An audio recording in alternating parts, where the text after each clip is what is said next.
Hey, what's up? This is Sully from Godsmack. Strap on those boots, baby, because you are now in the trenches of the war room with the one and only Mistress Carrie right here on the Mistress Carrie podcast. What's up? This is Joe Rogan, and you're listening to Mistress Carrie. Her hair so lovely, pretty eyes. Hey, this is Brent from Shinedown, and you're listening to Mistress Carrie. Hey, Carrie, go put your bra on, girl. Hey, this is Steven Tyler, and you be listening to the baddest bitch in Boston, Mistress Carrie. What's up? This is Aaron from Stain, and you're listening to Mistress Carrie. Hi, everybody. This is Dave Grohl from the Foo Fighters, and you're listening to the one, the only Mistress Carrie. Hey, this is David from the band Disturbed, and you're listening to the baddest bitch in Boston, Mistress Carrie. Hi, Bruce Dickinson here from Iron Maiden. Yes, indeed, Miss Whiplash herself, Mistress Carrie, is here to unchain your brain. Hi, this is Flea from the Red Hot Chili Peppers. You're listening to Mistress Carrie. This is Dennis Leary. You are listening to my favorite, Mistress Carrie. Hey, this is Corey from Stone Sour, and you have the privilege of listening to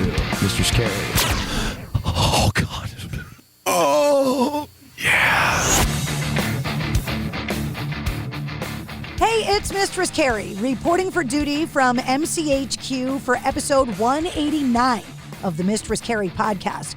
And before we get to this week's guest, Brent Smith from Shinedown, I want to give you a quick reminder about all of the features of MistressCarrie.com. Not only can you find every episode of the Mistress Carrie podcast, including the Sit Rep, which you get Monday through Friday. In about 5 minutes, I give you all of the rock news, music headlines, and entertainment updates so you can stay informed and get ready for the day. There's also every episode of my weekly video show, Cocktails in the War Room, the concert and event calendar for all of the shows coming through New England. You can check out my blog and send me a message right here to the studio. Just click the Message the Studio button. And don't forget to shop in the online Mistress Carrie store. You'll find all of that and more at MistressCarrie.com. To say this week's episode is personal would be a gross understatement. Brent Smith from Shinedown and I have been friends for 21 years. In 2023, the band celebrated the 20th anniversary of their debut album, Leave a Whisper, and racked up their 23rd number one single, A Symptom of Being Human. When Shinedown started talking about celebrating their 20th anniversary, I realized there was another anniversary to prepare for. If you've seen Shinedown live in the last 20 years, you have undoubtedly heard their cover of Simple Man by Lynyrd Skynyrd. It's become a staple of their live show, but you may or may not know the origins of that song. This episode will answer all of your questions. The 20th anniversary of their first performance of the song on the air was on January 20th, 2004 on the Mistress Carrie radio show. It was the perfect excuse to get Brent Smith to come back on the show, who, by the way, was my first guest on episode 1. This episode of the podcast comes in a few parts. My new interview with Brent Smith talking about the original Simple Man performance 20 years ago.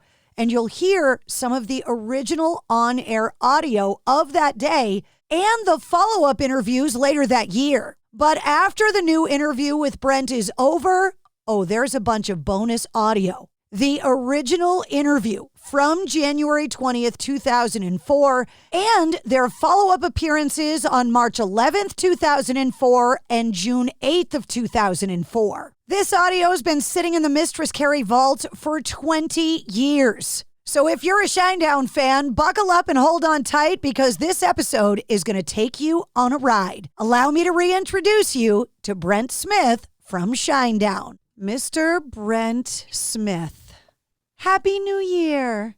Mrs. Mystery, Mistress Carrie. Mystery business. That's what it is. Mystery there we are. business. Let's start it off like that. I'm a tongue twister. Happy New Year. What's going on? I saw you right before the New Year. So how did you ring in 2024? I rang it in by not watch. I was watching South Park and I looked at the clock and it I looked at the clock and it was 12:30. So I was like, oh, Happy New Year. And then I went to sleep. You had a busy 2023. So I saw you at the last show of the year, just before the new year. And it must have been nice to go home and just kind of chill. So a mellow new year. I'm glad you had that. Yeah. And it was actually pretty endearing, too, because I was able to be in Florida with my son, who is now 16. And is very mobile. So he wanted to spend New Year's. He asked me if it was okay, if he could hang out at his girlfriend's house for New Year's and their parents. And I was like, sure. So he was kind of doing that thing. And I was able to, for everything that's been going on in 2023. And as we move into 2024, it was nice to just chill out for a second. I bet. And you ended the year on a bang. Tried to. Well, it was a surprise to me. I knew it was coming, but I didn't know it was going to happen before the end of the year. And I know it was a surprise to you guys that you guys got presented and told you got your 23rd number one song right before the end of 2023 in your 20th year. Crazy. I mean, I'm not usually at a loss for words, but that's all I can say is it's just, it's such a monumental moment for us as a band. And we were completely shocked. And, Alyssa Pollock from Mediabase and iHeartMedia came up, presented it to us alongside of the president there of Foxwood. And we had no idea any of that was happening. Like nobody had let us on. Our management was at the show, things of that nature, our label. But for us, I think in the moment, we just tried to be present and be in the moment. In the music industry, look, me and you have known each other a long time. You're only as good as your last trick. Right. Your last tricks have been good. We're trying. Believe me, we have such a mindset for 2024 that I don't think that we've ever looked at a more ambitious schedule than what we have coming up. And in a lot of ways, we're already into the year 2026 because there's a lot of things going on with the way that we're doing the architecture for the band live when it comes to international, when it comes to new music, how music is being presented now. The fact that, going back to when me and you met one another, we had a lot of different conversations about never wanting to be in a band that was put in a box and was allowed to be able to evolve and grow as artists, grow as performers, grow as songwriters. But we're very, very fortunate because in the early days, we were taught by so many wonderful people, you being one of them, and also having a fan base that allows us to be ourselves. So with all that being said, we got a lot going on, but we want to make it exciting for the fans that have been with us from the beginning and the fans that are finding out and the people that are, understanding and figuring out who Shinedown actually is. It brought me to tears. I was in the audience at that show with my family, and to watch you guys get surprised and to get your 23rd number one at the end of 2023 in your 20th anniversary year, it was this big full circle moment. And I was this blubbering idiot in the crowd at the rock show with tears streaming down my face, which usually happens at every Shinedown show when you guys play Simple Man for obvious reasons that we'll get into. But that show I cried twice because of the number one thing. Yeah. And I was like, and of course, my husband just looks at me and he's just like, here she goes again. So it was pretty special. Well, I think that's beautiful. I think that's beautiful. You care. You're just as much a part of this band as I am. Well, I wouldn't say that. No, it's yours. This is your story too. That is constantly being written. I talk about it also. You have to be a little bit careful. You don't want to offend anyone when you talk about legacy and career and what's been done so far and not being disrespectful to the past and what got you where you are today. But you also have to think about that was this first 20 years, what's the next 20 years? Right. That's kind of how you have to look at it. But in the moment, it is good to have reflection of everything that you've done. But again, nothing that we have done and will continue to do is on our own. I've always said, find people that are genuine and surround yourself with the hardest workers in the room. I think the best way to, my son has asked me this recently. He said, what is success, in a nutshell, like what is success? And I'm like, well, if I have to be bold, the way that I see success and being successful is, you want to be successful, never arrive. You know, there's always somewhere else to go. There's another mountain, there's another road. But you have to look at it and be the architect. It's your vision, but you can't do it alone. You got to be really present and looking around and asking yourself, are the right people around me? Right. And that's a good lesson for anybody, music industry or not, is just making sure that whatever life you're building for yourself, that you've got positive people around you that share your vision and that want to help you get to the next place in life, whether it be 100%. Personal goals, professional goals, financial goals, whatever it is. Absolutely. It's a brain trust. I mean, and that's a big thing that I try to be very open about, especially with the younger audience. And, you know, there's a lot of very, very young, talented individuals out there right now that, you know, the platforms for music are extraordinary. And the opportunities are extraordinary. But, you know, with the younger generation and how you look at things, I mean, the art, the creativity is always priority number one. But as you enter the industry, if that's something that you want to do, and it really does mean something, it's what you want to be and it's how you want to present yourself to the world, you got to ask a lot of questions. You know, it's called the music business for a reason. You know, and you got to make sure, again, surrounding yourself with like-minded people that have the same hustle, have the same drive. But at the end of the day, I mean, I've been doing this a long time. I still ask questions constantly to the point where I know I'm annoying, but I got to like kind of figure it out what we're doing. And it's an incredible industry to be a part of, but you have to be smart about it. This has been a very sentimental kind of era in my show because just a few weeks ago, I sat down to talk about the 25th anniversary of Godsmack with Sully and to talk about our relationship and how both of our careers kind of started at the same time and how things have changed over the last 25 years. And for you in Shinedown, 2023 was your 20th anniversary. Again, another big sentimental thing for me. And when I started looking at everything, because you were the first guest on episode 1 of the Mistress Carrie podcast that I launched when... Very humbled by that. Very humbled by that. It was one of those things when, for anybody that's new to me, because of this episode, I worked on the air at a radio station in Boston called WAAF for 29 years, and we'll get into it in this episode, but that station got sold right before COVID. Yeah. And so right after it got sold, COVID happened and I had to rebuild my career. And when I wanted to launch the podcast, I called my friends to help me. And you were the first one to say yes. And so you were my guest on the very first episode. And now coming into my 4th anniversary, and now that I'm back on the radio at multiple stations around the country, it's been a crazy few years. Show them how it's done, young lady. Just keep showing them how it's done. So when I started thinking about you and I's 20th anniversary of meeting, because we met for the first time early in the promotion for the debut album. Yeah.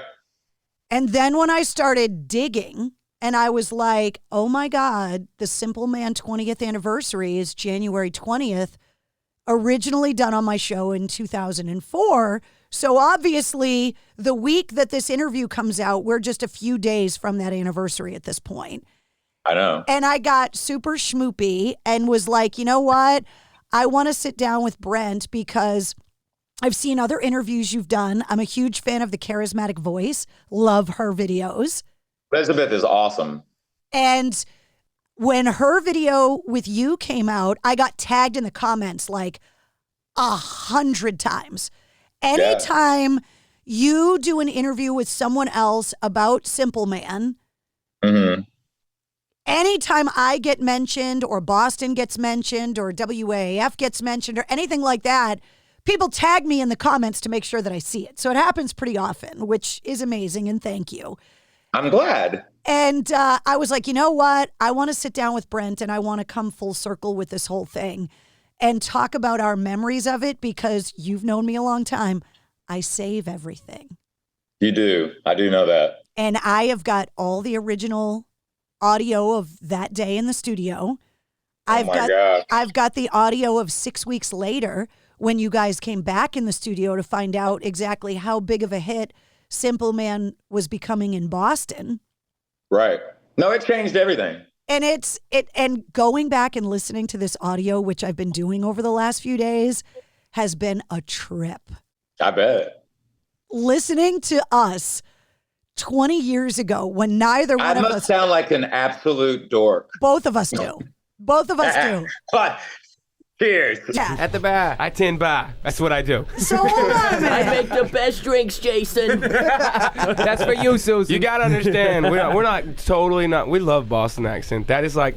Every time you guys are here, you have to do it. And we're probably crappy at it. But everybody's like listening, going, "Man, who the?" Even people that are from here that have trained to get rid of their accent, like Matt Damon and Ben Affleck, when they come back to try and have one, they can't. Oh, wow, it's a tough. You accent, either have though. it or you don't. Yeah, but it's a tough accent. I mean, I think it's a great. Hey accent. man, you should come hang out with us, man. Yeah. Hey Jason, you want to go get sideways, man? What are you talking? Todd from Three Doors. That's tough. That's the Mississippi accent. Yeah, it's so funny, the naivete, because neither one of us had any idea what this was going to become. I don't think anybody ever gets into anything. Yeah, we were viral before viral was a thing. 100%. And I knew that it was lightning in a bottle, and you can hear it in my audio of me saying, like, that was incredible. The phone lines lit up right away. That version of that song was one of the best versions I have ever heard. I'm in tears. That like, wow. I can't. Woo. You guys were joking about like not thinking that you were ready to play it. I am awestruck right now at how good that was. And I'm not trying to blow smoke up your ass. I mean, that was amazing. I knew that it was special, that it was a moment. Our Atlantic rep ran out with just dust behind him, calling everybody Lou Rizzo people, the world famous. There's so much that I remember of that day that it's wild as it was happening. Lou Rizzo, everyone. The record rep is earning his paycheck. You remember the number. All right, so let's get into it. So you and I had met in late 2023. Shinedown comes up to the studio. You were on tour with another band. You were the opener. Yeah. And you came up for your first visit to WAAF. And you played Fly From the Inside, and I believe 45. But Fly From the Inside was the initial single. And you guys, like any band, came in, played the current single, and then what you were going to set up as single number 2 off the record, acoustic. And it was, this is this new band that we've started to play. Hi, nice to meet you. Great. You come back to town January 20th of 2004, and you were touring with Tantric. Yes. And you came in and agreed to play acoustic again. Now, on my show at that time, I was on the air doing middays. We did this thing called the Liquid Lunch. And it was sponsored by a beer, and we would let listeners come up into the studio, and there'd be a bucket of beer waiting for them and catered lunch. And the studio was really small, so it was only 10 people allowed in there. And they could come up and meet the band, take pictures, and watch you guys play acoustic. And it was something I did on my show all the time. Yeah. Even my predecessor did it. And one of the things that started happening was bands would play the single, and then they'd maybe throw in a cover. And so when you guys came back up in January, you had already played Fly From the Inside. Yep. And you had and you were like, we're going to play 45 again because 45 was the new single. Right. And so in the interview, which is going to be part of this episode so people can hear it, and you're laughing already because you know. No, I can't wait. You play 45, which is, I have a hard time deciding whether or not I like the plugged in album version of that song or the stripped down acoustic version because both versions are so good. We played so many we did so many acoustic performances of 45.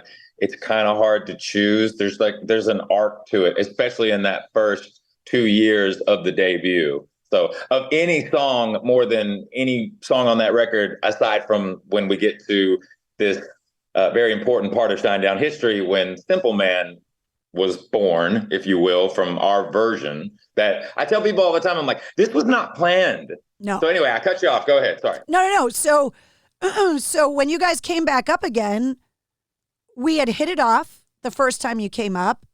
Yeah. And because I was the music director at WAAF, part of my job was going through all the music we got sent and helping to decide what songs we were going to play. And it's one of the things that I still love about what I do is finding these new bands. Like, I'm such a fan of music that I always want to get to a show early to see the openers. I always want to be the first one to talk to new artists. Right. And so you guys came up, and AAF was one of the stations that was playing Shinedown the most. So it was an important station, and you guys were like, yep, we're coming back January. And I want to make it clear, you guys came up earlier in my show, and then the guys in Tantric had the unfortunate incident of when you guys left of having to come in and play acoustic after Simple Man. I didn't realize that. Yeah. I didn't realize that. And so before we get into that day, do you mind going back and talking about Shinedown's history, ties to Jacksonville, and ties to the Van Zant family so people understand why you were so hesitant to perform the song the first time? Nah, if you want to do it, yeah, we'll do it. Do it. If I mess it up, man, Ronnie's going to freaking strike me with lightning. Yeah, dude, I don't know about that. Come on, dude. Let's do it. Well, the reason I was so hesitant when the moment happened at the station was that I had just really learned the song only a few nights prior because we were in Jacksonville, Florida.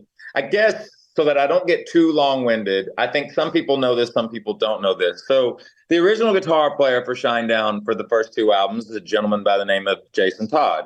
And at the time he was married to Melody Van Zant. They have two children together. Melody Van Zant is the daughter of Ronnie Van Zant, which was the original singer for Lynyrd Skynyrd, and one of the original founders of the band. And so when I began my journey that took me to Jacksonville, and I was working with a lot of different musicians, and I was writing songs and things like that, it led me to Jacksonville. That's where I met Jasin. And that's where I was introduced to the Van Zant family.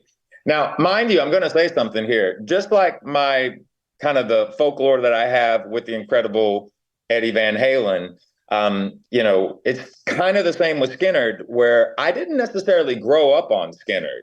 You know what I mean? But that was kind of the case with Eddie Van Halen too, and Van Halen. But anyway, that's a different story. But so the time that I was in Jacksonville and I was putting the band together and we were trying to figure all these different things out and what have you, I ran out of money. You know, I had been signed to Atlantic Records. I had been dropped by Atlantic Records and then re-signed to a development deal. And that's why I ended up in Jacksonville. And so, but at a certain point in time with that re-signing, I ran out of money because I was a developing artist and we were trying to create this band. So what happened was Melody's mother, Judy Van Zant, who was Ronnie's wife and is his widow. I had formed a relationship with her, but I had formed a relationship with Jasin and Melody and their daughter Araya at the time, and all, these different kinds of things and what have you. So I was going to have to leave Jacksonville to go back up to Knoxville, where I was from, to kind of get a job, get some money up, and then come back. And she was like, "You're not going to do that." And I remember she gave me a garage door opener. She gave me a Post-it note with a code on it. And she gave me a key, and she goes, "This is the guest house at my house. It's on the other side, and you stay as long as you need, but you need to keep writing. You need to keep making music." We were working at her studio at the time called Made in the Shade. We were demoing and doing all these things. So she essentially housed me rent-free for an entire year. So, I had to get some odds and end kind of jobs here and there, but like I didn't have to worry about a place to stay. And I had a car, so there was that. And so I just remember I told her, when she allowed me to do this, I said, I have no idea how I'm going to pay you back. But I promise you I'll pay you back. She's like, you don't need to worry about that. Just keep writing, keep doing, the trajectory that you're on. So first record, getting ready to launch. We're out doing promo tours, whole nine, getting everything, ready to go. And so what had happened was, as a kind of a thank you, she owned a club with her daughter called Freebird Live. It doesn't exist there anymore, but at the time it did. Got to go back 20 years ago. And Judy was there that night. And so as a surprise, I had learned Simple Man and I sang it for her on stage. And it was a packed house and all that. We were kind of getting moving at this point. And that was kind of a thank you to her in my own way. You gotta understand something too. Like, I didn't have any money. Even when we started kicking into the touring cycle and everything like that, the band didn't have money. Like we were on tour support and all these different kinds of things. Fast forward to the moment in time that was what happened at AAF. What that initially did, I got to kind of fast forward this. When everything started to happen with Simple Man and we stripped the song onto the album and re-released the debut, Leave a Whisper, with Simple Man on it, from what happened, the events in Boston at your radio station. And you were, I want to call you the puppet master, but like that, when all that was going down, it was so wild and extraordinary. Again, this wasn't a planned thing that happened. And I tell people that's probably why it worked. Yeah, it was lightning in a bottle. Yeah, because I wasn't trying to emulate Ronnie. I was terrified, like because I had just learned the song. So my fear was I'm gonna forget one of the verses because there's 3 verses, and I had just kind of gotten it all in my head and what have you. So you talk about fight or flight. That's what it was. But if you know any of the story, and we can kind of do a little bit more detail, but back to Judy and why it's so important, and it's also why the universe is real.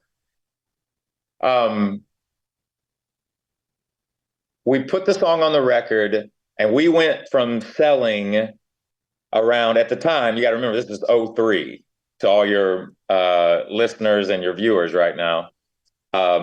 So it was early days of MP3s. It was early days of all those things. Yeah, there's no Spotify, no Pandora. Nothing.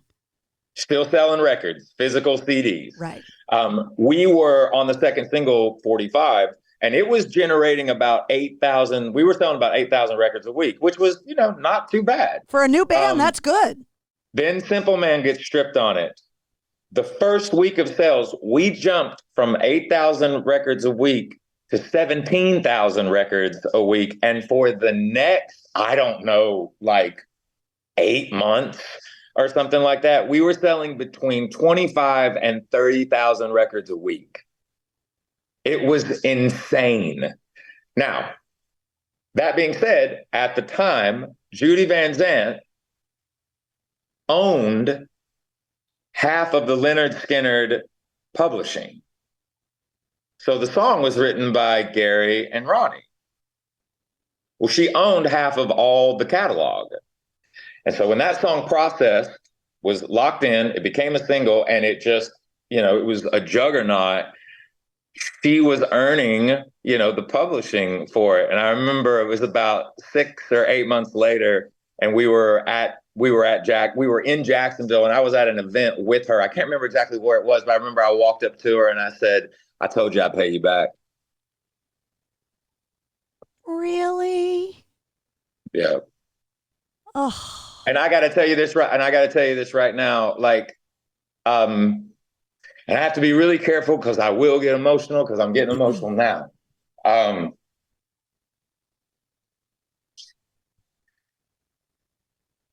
She didn't have to do that, She didn't have, I was nobody. She didn't have to house me for a year. So I owe a lot to her. I really do. Sorry. No, you're making me cry now too. I knew this was going to happen. I just didn't think it was going to be so soon. I can't. There's no way I could ever really repay her. But again, that's why the universe is real. And it was interesting too, because as all this was happening, I could feel Ronnie. Like my life before that, and then my life after it. And Simple Man has given us such a platform, again, to go back to the fact that, grow as songwriters, learn from these experiences, never phone anything in, always put the music and especially the songs first. Because at the end of the day, that song is an extraordinary song. And, in such the simplest, no pun intended, but, as a song titled Simple Man, and it's fundamentally simple, but immensely poetic and authentic and real. And that's why people love it. And that's the beauty of music. And that's the power of song. That family means a lot to me. I don't ever want to mess it up. And I know it means a lot to Jasin. So it's whenever we do it, it's always kind of nerve-wracking right before. Just want to be respectful, of one of the greatest bands that ever was. I don't think that anyone could ever find what you guys just did to be disrespectful in any definition of the word. I mean, everybody's sitting in the studio like nobody wants to even move. They're just like, oh my God. Without getting too much into the weeds about the business side of the music business, there are different ways that artists make money. You make money actually writing the songs. You make money when your recording of a song gets used, sync licensing, when it's in a commercial, all of that stuff.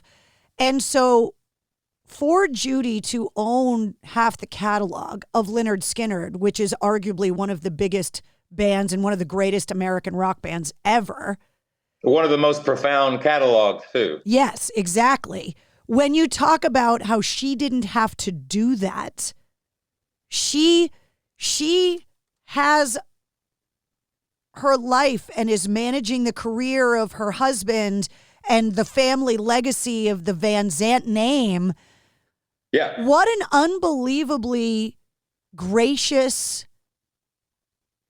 selfless thing for her to see potential in you. Yeah. And to be like, I got a guest house, nobody's in there. Here's the garage door opener and the code.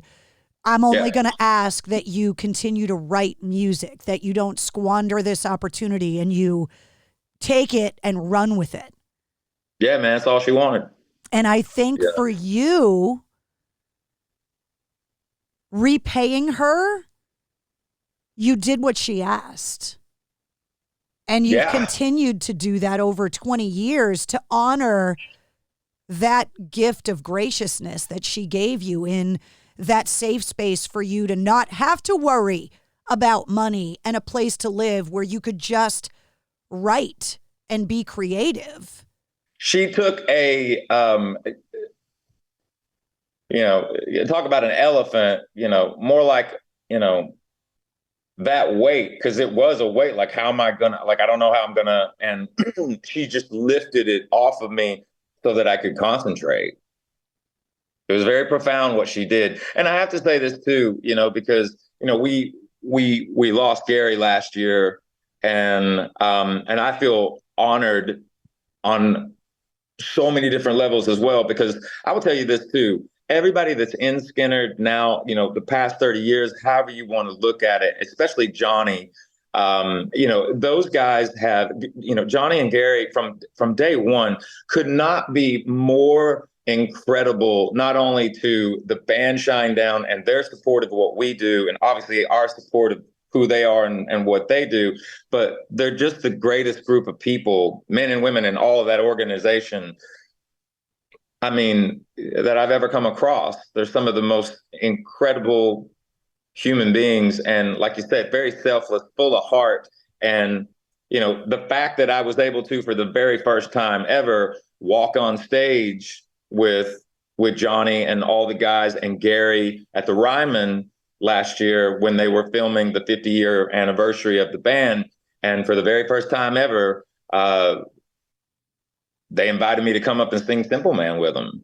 And, people can go out and look that up online and check that performance out. That's Gary's last performance with the band, isn't it? It was Gary's last performance with the band. It was interesting, too, because, me and Jelly Roll were there because Jelly was doing the event, too. He did Tuesdays Gone with the Wind with him. And I remember me and him looking at each other, the night up. Because we had a rehearsal the day before with him, and then we had the night up. Me and him were just looking at each other like, can you believe this? This is crazy. It's just... yeah, man. Once again, didn't they joke on stage at the Ryman that they were going to play a Shinedown song? That was at a festival in Jacksonville. That was Rockville. So, this was a couple of years back in Jax Beach, at Planet down there. They were doing Welcome to Rockville, and there was 2 stages, one on one end, one on the other end. So when one band was playing, the other band was setting up. As soon as that band finished, the other band would start.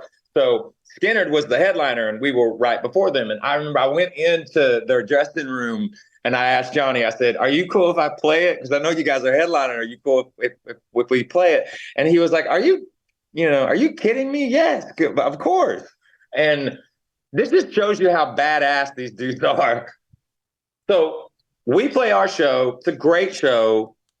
And then I run. I never get to see the bands that I want to see. When I'm at these festivals, I got to run and do all this kind of stuff. But they were the headliner. So we got done with our stage. I ran, took a shower real fast, and then hauled ass over to their stage, was on the side, watched the entire set. But in the middle of the set, like right before the last 3 or 4 songs, Johnny's like talking to the audience and I mean, you're talking about 35, 40,000 people. In their hometown. Where not only where Skynyrd, came from, Jacksonville, Florida, but the estate of Shinedown, 2001 is Jacksonville. You know what I mean?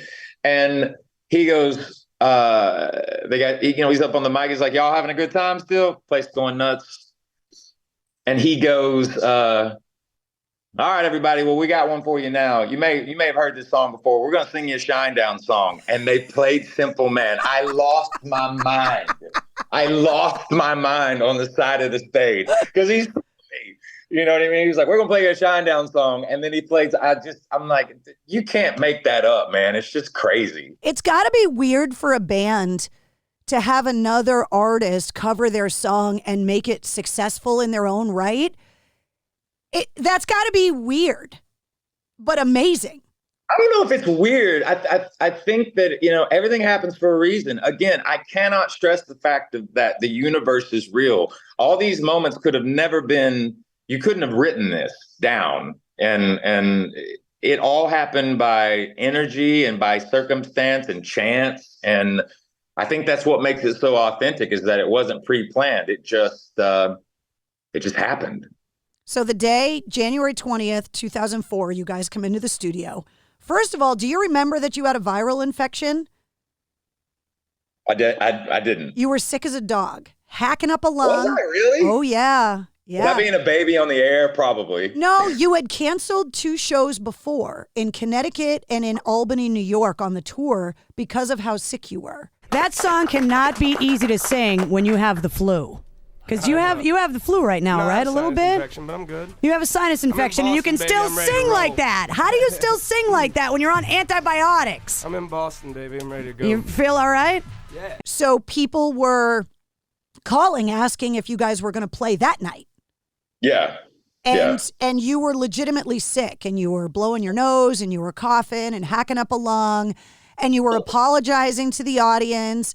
And you guys still agreed and could have canceled, and thank God you didn't that day, still agreed that you were going to play in the studio, even though you had been sick. And you guys all came up, were joking around. You were reassuring the audience that, yes, we're playing tonight. You played 45. Mm-hmm. And then I was like, okay, well, there's got to be another song, And so you guys played about 10 seconds of a Stone Temple Pilots song. Okay. Well, it's not your song, so the degree of difficulty is raised significantly. And if you don't want to do it, you just stop and laugh. No. It's not like we're going to put it on a constant loop on the website so that people can constantly hear you F up. Yeah, you are. Yeah, you are, because you wouldn't have gone through that entire spiel just then if you weren't going to do that. You don't even know me. What are you talking about? And then. And then. No. No and then. No and then. And then. So you're gonna try it. We're gonna train wreck. Here we go. Hey, wait a minute. Last time we were in here, it was who was it? Come on, Anthrax, and you said they did. Remember that? Yeah, Anthrax played acoustic. acoustic. And did all this crazy stuff. And they did, and they didn't even have acoustics with them on tour. We had to rent them for them. They had no prep. Okay, here's Shinedown. So it can't be worse than Anthrax. Here we go. Here's acoustic. Shinedown in Trainwreck. All right, 1, 2, 3, 4. Hey you! Someone said you were lost out there in the grave. No, this is terrible. No, that's awful, dude. How do you? No, it ain't gonna happen, dude. Which you screwed all up. in the suit that you wear. And it was live. It's not like you were in a studio recording it and we aired it after the fact. This is all live. And for radio, you're there with your ass hanging out, right? And so you literally. Yeah. So you guys start playing Stone Temple Pilots and immediately abort mission because you screwed it up. Mayday. And we affectionately called it Trainwreck. Because it was. And I went back and counted. Shinedown was on my show 7 times in 2004. Whoa. After your first 2003 appearance. But starting on January 20th, the Simple Man Day, that was the first of 7 appearances either in studio or on the phone in 2004. Yeah. And so I was like, there's got to be, like, we're all joking. I was like, there's got to be something else that you guys know. And Brad had, the old bass player, had leaned over trying to talk you guys into doing Simple Man. And you guys were having this off mic conversation while we're live. So now will you do it? Yeah, You're going to try it? Do what? You can't get out of this. Come on, dude. And I'm like, what are you guys talking about? And you're like, I don't know if I want to do it. And Brad finally said something like, I'm trying to get them to do this song, even though it didn't include him. It was just going to be you and Jasin. Yeah. And I was like, well, just play it. Nobody's listening anyway. Ha, ha, ha. Just play it. And you were concerned that you were going to screw it up. That it I was going to forget the lyrics. That you were going to forget the lyrics, that it was going to be disrespectful to the Van Zandt family. Mm-hmm. And we had spoken about the ties of Shinedown to Jacksonville and the Van Zandt family to Jacksonville and Skynyrd to Jacksonville. And so I was able to coax you guys into playing it. Yes. And so in the studio, there's you guys and about 8 or 10 listeners and a couple people from the radio station. And I believe Lou Rizzo from the label was there. And we're all crammed in this studio. And you guys play Simple Man. Yep. And when you listen to the audio, the song... I was like this too. I do remember having my hands on the desk with the mic right here. And I do remember this. I do remember that. It opened up a part of your soul. Like, I remember being... Usually when you're a radio DJ and something's happening in the studio, like an interview, like a performance, it's the DJ's job to keep you on time. You're always looking at the clock because you've got to make sure you get into commercials on time. You've got to make sure the song you're going into next is ready to go. You're an octopus in there keeping track of everything. Time management. You're the conductor of the orchestra and you're like, okay, you're sitting behind the board. And in that moment when you played Simple Man, for me, everything else turned off in my world, which hadn't happened before in my radio career. And at that point, I had been on the air for almost 6 years. I was in awe, just sitting there. I wish we had video. And everybody's got to remember, smartphones weren't a thing. No. So we didn't have social media and TikTok You videos. were on the yeah. And you were on the forefront of it too. We were talking about that a minute ago too. Like MP3s, like I remember it was you that told me about it. I'm like, what the hell is an MP3? Like, you know what I mean? And we did have a TV show where we had cameras and documented stuff, but we didn't do that this day. So we were obviously recording everything. Right. They're called air checks when a DJ records.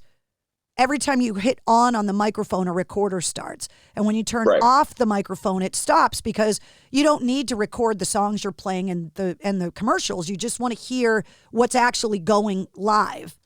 Right. And so I remember sitting there. I left my mic on so the air check would record the performance. Mm-hmm. And the song ended.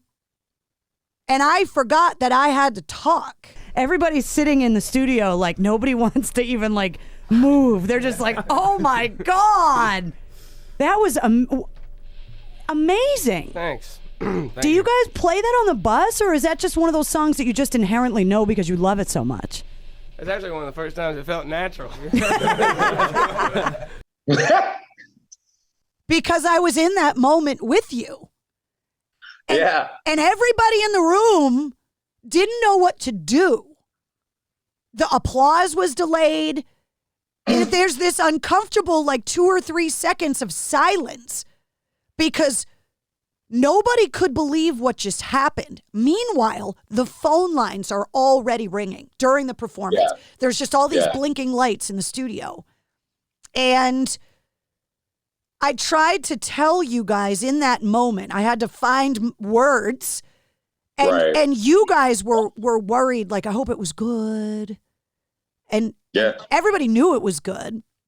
But you were just like, we were just trying to be respectful. And I was like, no, I don't think you understand how good that was. And everybody just kind of was looking at each other.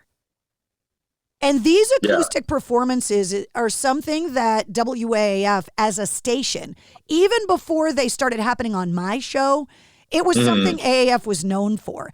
Tesla's 5-man acoustical jam album was spurred out of them performing acoustic signs on WAAF. Oh, I didn't know that. So this is something that AAF was known for years before Simple Man, that it was expected by the audience that the bands always came in and played.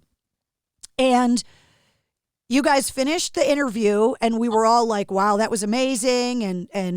And so the plan for us was in this new technology that we were going to take the song and we were going to convert it into an MP3.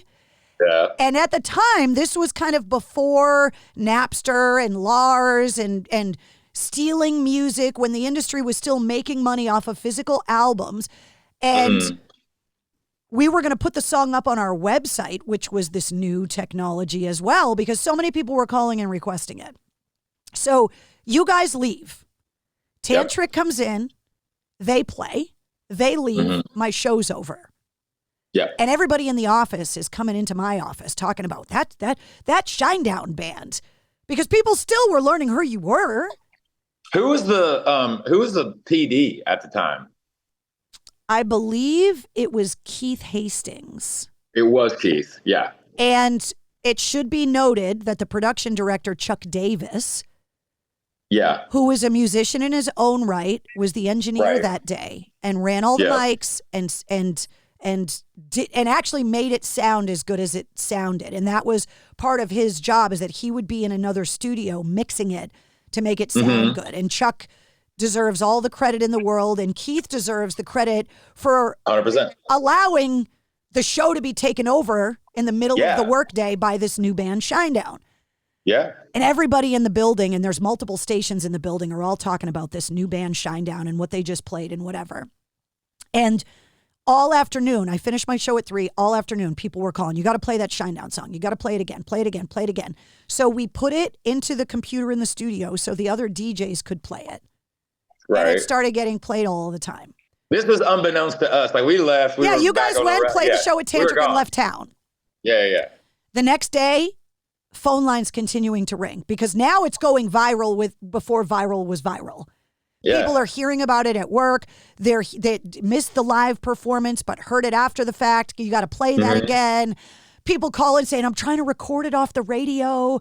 Can you play it again? And so we were like, okay, we could take the MP3 and put it up on the website.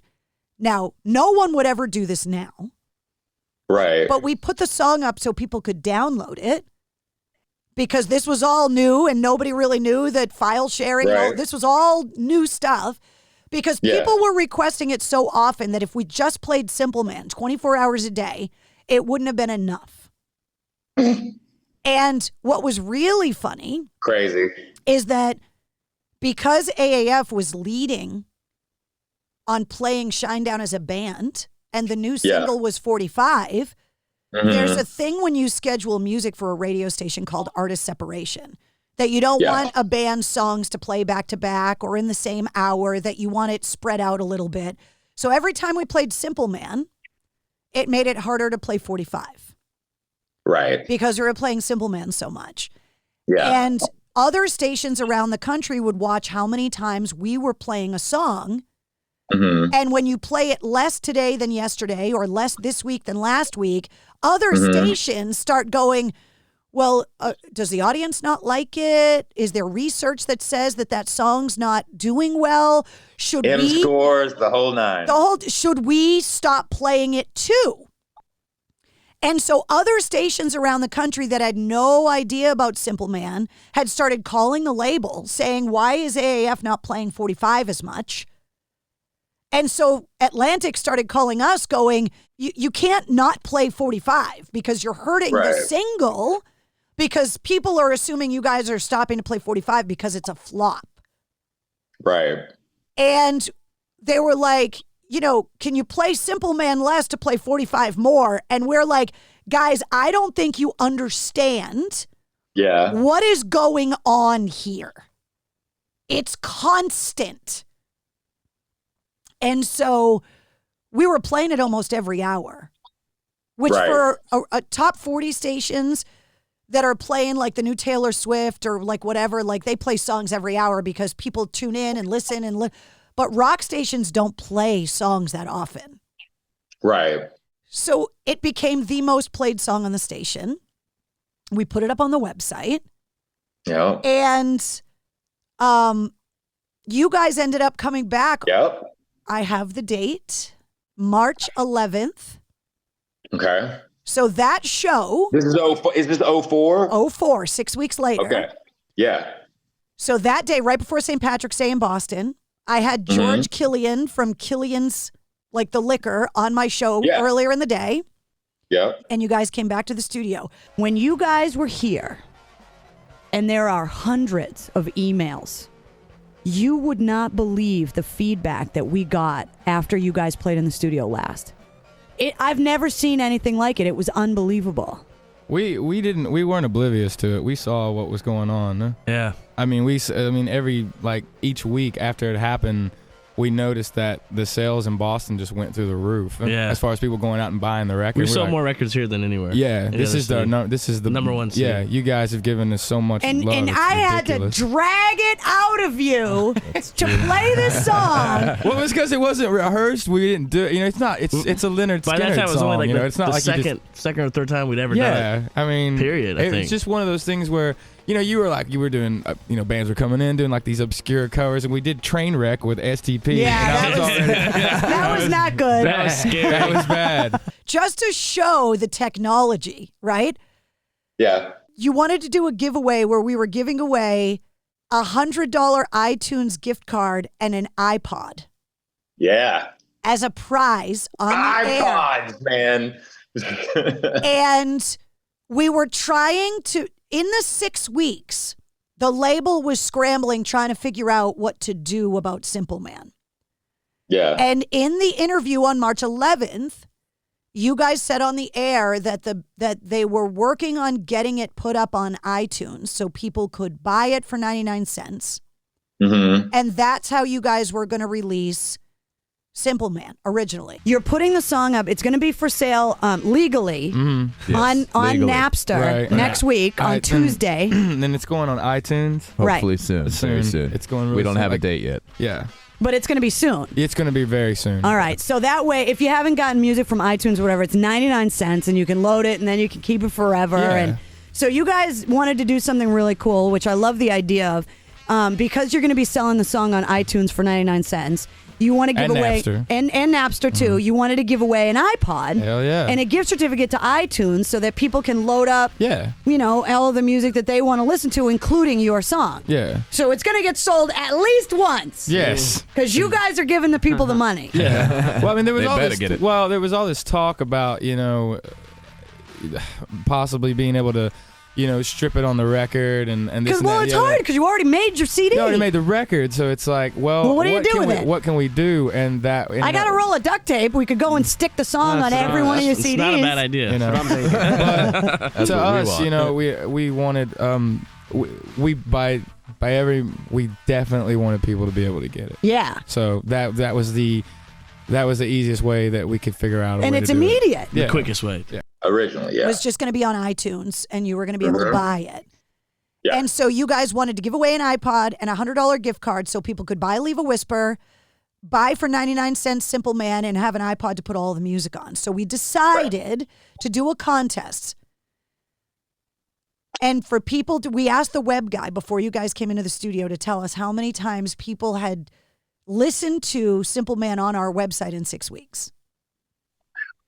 And the audience had to call in and guess. And you guys didn't know the number.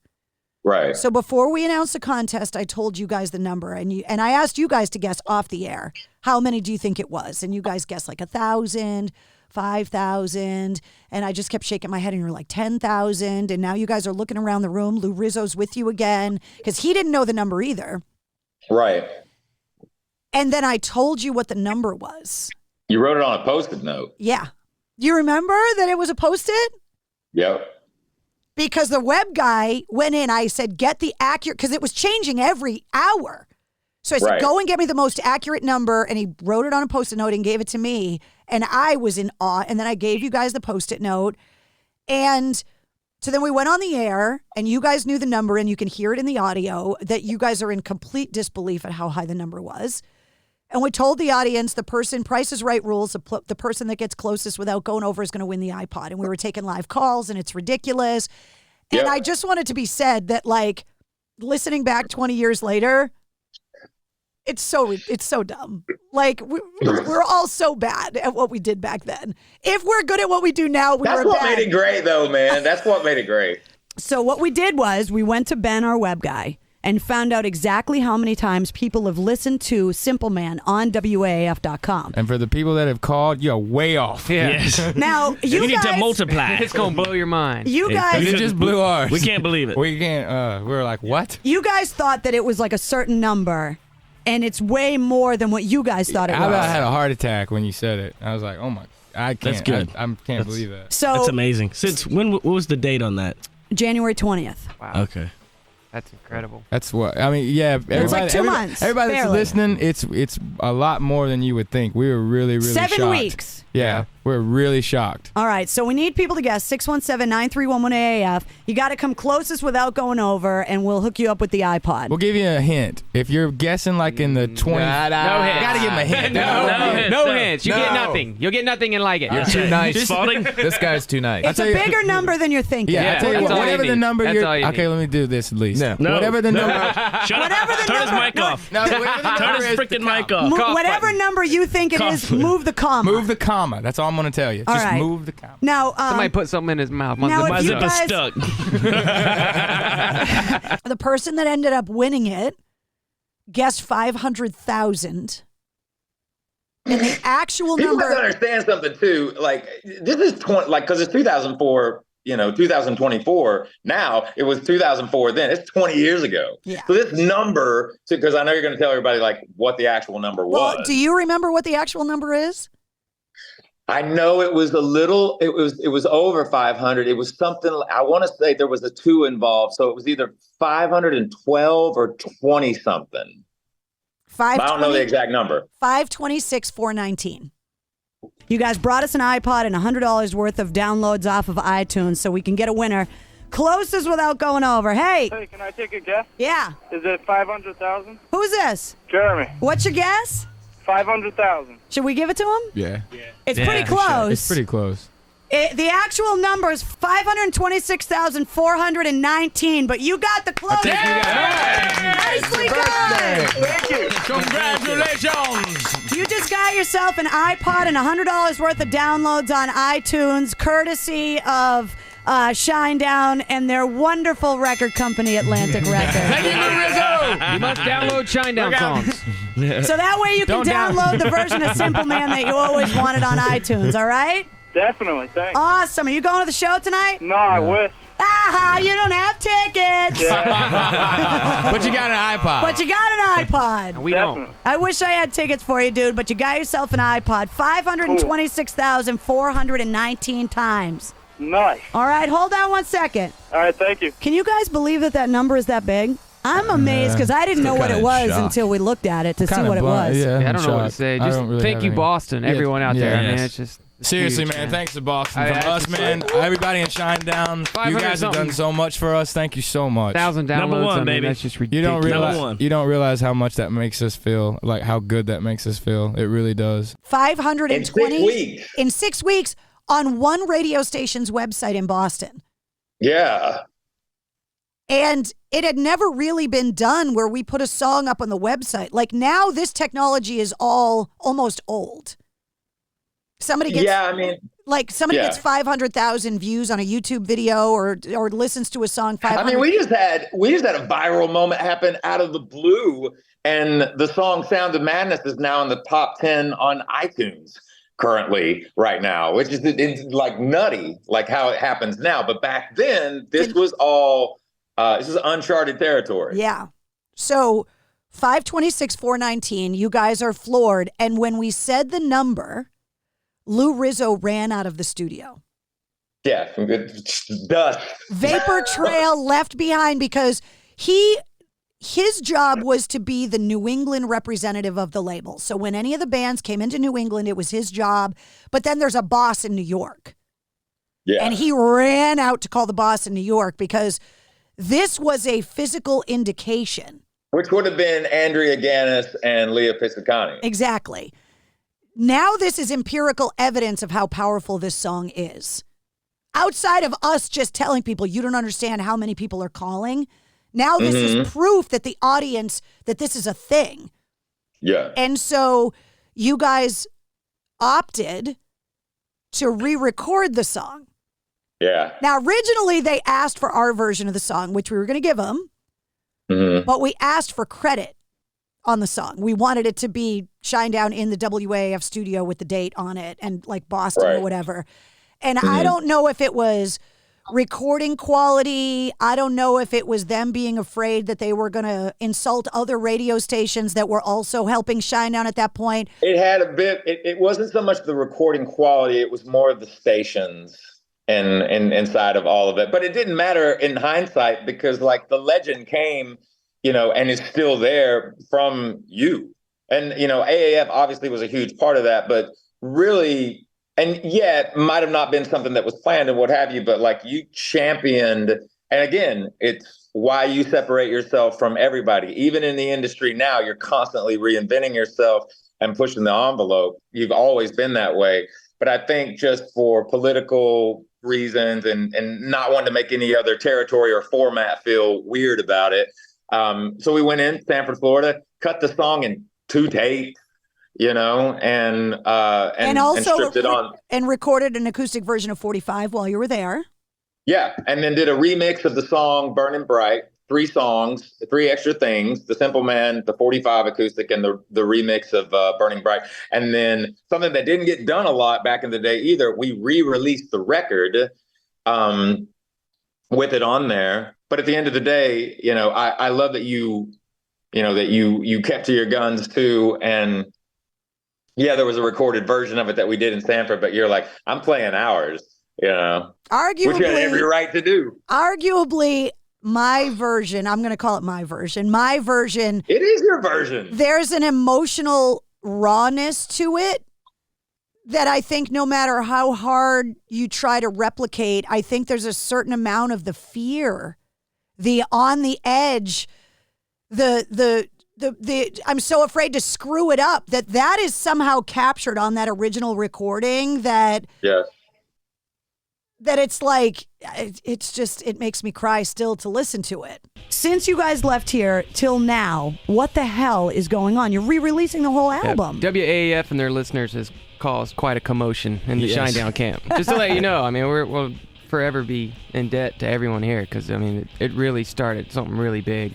Atlantic freaked out, and now they're re-releasing our record, Leave a Whisper, with Simple Man, another version of Burning Bright, and another acoustic version of 45. All because of what happened that day. 45. The video for 45 will be on there too. Yeah, all just because of being in the studio that day at this radio station. You know, I mean, that's why it's happening. And I don't really think that it triggered anything with Atlantic until because when we were in here and because it wasn't planned when we did it. The record company, when they get an album like yours, they sit down and they formulate like a game plan so they can get everybody on the same team, get everybody focused on the same goals. Yep. And we screwed it all up. What I'm saying, though, is that, you know, it didn't really happen until the 6 weeks later when we came back with Tantric. Right. And then we came in and we found out how many times it had been downloaded. And then I remember Lou called up to New York and was like, dude, this thing was downloaded like 526,000 times. In 6 weeks. 6 weeks. And no, I don't think anybody knew that. And then as soon as it started, there were like all these emails. Then and everybody started talking. Stuff. And they started getting, everybody at Atlantic started having meetings. And they're like, well, it probably, and it's like, well, dude, it probably means that you struck a nerve. Yeah. And you might need to look into this. So, you know, luckily just they did, like what you know. Jason said, we completely indebted to you for everything. No. Yeah, I mean, but it was a special moment. It still sends chills down everybody's spine that was here that day when we hear that version of the song. Oh, it's too, you know, we're just lucky that we were here, you know. I mean, it happens, you know. I was, and you live for a moment. Sometimes the stars align and it happens. Yeah, exactly. You wait all your life for something like that to happen, you know. It's crazy. So you re-record the record, you re-record the song, you re-release the album. Yeah. And now as the band is touring, you have to make the decision about whether or not Simple Man is going to become a thing that you play every day when you play a concert. And I know that you are busy and you've got stuff to do, so I want to make sure that this part of the story gets out. I want you to tell me the story about a few years later, because every time you came into New England, you played Simple Man, but it wasn't something you guys had incorporated into the set every time. Right. And then changes in the lineup of the band happened. Yep. You came to Boston. I did. And we did. And Simple Man was still years later, like our audience in Boston. This is right around where I think you're going here. This was right around the middle of the touring cycle for the Sound of Madness album. Yes. And you came to Boston, new music, new musicians, and you chose not to play Simple Man. Yeah. And I want you to tell me, because he's subtle as a sledgehammer, the aforementioned Sully from Godsmack. You've talked about it before, but tell me that conversation you had with Sully that night. Yeah, and you know, going in, you know, what I think that people have to understand is the respect that because I do respect obviously the beginning of Shinedown with Leave a Whisper and Us and Them and what Jasin and Brad contributed, but you know, to see where the band has grown and where we are now, for me and Barry, you know, once again, the universe is real, and I am beyond grateful and humble that Zach Myers and Eric Bass came into our lives, because they changed everything. And they have always had such an immense amount of respect for this song and what it did for the band and what it continues to do for the band as it grows our audience still to this day, not just in the United States, but globally. But we were on the touring cycle for the album Sound of Madness. We were in Boston, and everybody except Steven Tyler was at that show also, from Aerosmith. But Sully was working on a record from Godsmack, and he was writing lyrics and doing his thing, and he was having a hard time just getting things and what have you. So he looked online, like, what's going on in the town and this and that and the other tonight? And lo and behold, he's like, holy crap, my boys in Shinedown. Because on Us and Them, we toured with Godsmack. It was Godsmack headline, and it was Rob Zombie and us. So he's like, let's get out of the studio. Let's go see our boys. So he goes to the show. He's upstairs in a balcony. He's got his friends with him, this and that. And we get on stage and we're doing the thing, you know, between almost every song towards the back half of it, he's like he's like, man, wait till they sing this song. They do this amazing version of Simple Man by Lynyrd Skynyrd. Oh, it's going to be next. So it's going to be next. Wait till you hear him sing it. Like, it's going to be next. And we don't play it.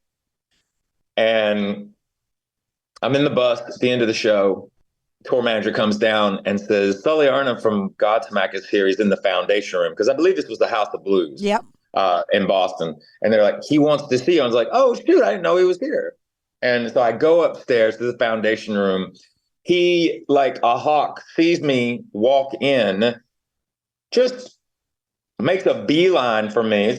Foundation Room is like Party Central kind of club. It's bunch of different rooms. Like, all kinds of stuff. Makes a beeline for me and literally grabs me by the arm and pulls me out to like this balcony. And he's like, what the hell was that? And I'm like, what are you talking about? Hi, it's nice to see you. He's like, no.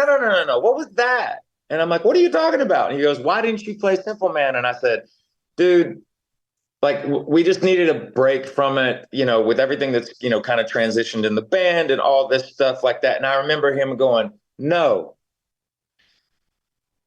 you don't get to do that. He was very, very like stern with me. He was serious. And it was profound what he told me because it changed my whole thinking about everything. And Sully's an incredible individual. He's a dear, dear friend of mine. I'm a massive fan of him, not only as a musician, but as a person. But he's not messing around. Like he's very to the point, especially if he's passionate about something. Because what he was doing was he was explaining to me, he goes, it doesn't belong to you. You don't get to just not play it. You know what that song means for people? And the fact that more people need to hear it. I brought all my friends here tonight, and don't take it the wrong way, Brent. I love the original material. I love the band. And it's not just about that song, but it's the fact of you're blessed to have that as part of your catalog. And people love it. So you don't get to not play it for them because it doesn't belong to you. It belongs to them. And they are the ones that put you on that stage. Don't ever disrespect them like that ever again. And the following night, we put it back in the set, and it hasn't left the set since. It's just looking back at all of it, and in the audio, which people will hear, you guys have this affinity for Boston accent and taking lessons on how to have a Boston accent. And the fact that it was a Boston guy who also broke off of that station, who was hearing Simple Man on the radio because he's still a local guy. He still lives in New England. The fact that it happened in Boston with me, and that a couple years later, the grab you by the shirt collar conversation with Sully about it is also a Boston guy, is why people still, even though you're not and you talk funny, people consider you a Boston band. I'll take it all damn day. I'll take it all day long. As you might say in that part of the world, that's wicked awesome. It's wicked pissa, I will take it all day long. Every time you come, every time I get to see you, sometimes it's outside of New England, sometimes it's inside of New England. It makes me cry every time. You have brought me up on stage and sang it to me at a show you co-headlined with Godsmack in front of 26,000 people, which people can see that on YouTube, bawling my eyes out. And it is something that still strikes such an emotional chord with me that I don't think that will ever go away. Like, you're going to be 80 and you and I are going to be old with hearing aids and thick Coke bottle glasses and wheelchairs. And we're still going to have this connection that has obviously continued since that day, but I don't know. It was some kind of gift from the universe. It's never anything that I take for granted. And again, it also is what people should understand. It's the power of a moment, but it's the power of music and it's the power of song. And I'm just very, very grateful that we were able to experience the birth of this moment with you. Because once again, that's the universe gravitating people towards each other that are meant to be with one another. And you are such a huge part of this band and this band's future and the legacy up to this point. And, it's something that I'm just so grateful for that day with you. Me too. Because it literally changed our entire lives. We should go get tattoos together and commemorate Let's it do somehow. it. I said I wasn't ever going to get another tattoo again, but I'll do it with you. All right. I'll do it. I'll do that. Just let's pick a time in a day or random. I'll just be on tour in that area and be like a day off, and I'll call you and just be like, "You ready?" Yeah, I don't know what it's going to be. We're going to have to figure it out. But maybe it'll be 5/26/4/19 because nobody else would understand the reference but us. Bring it on. Bring it on.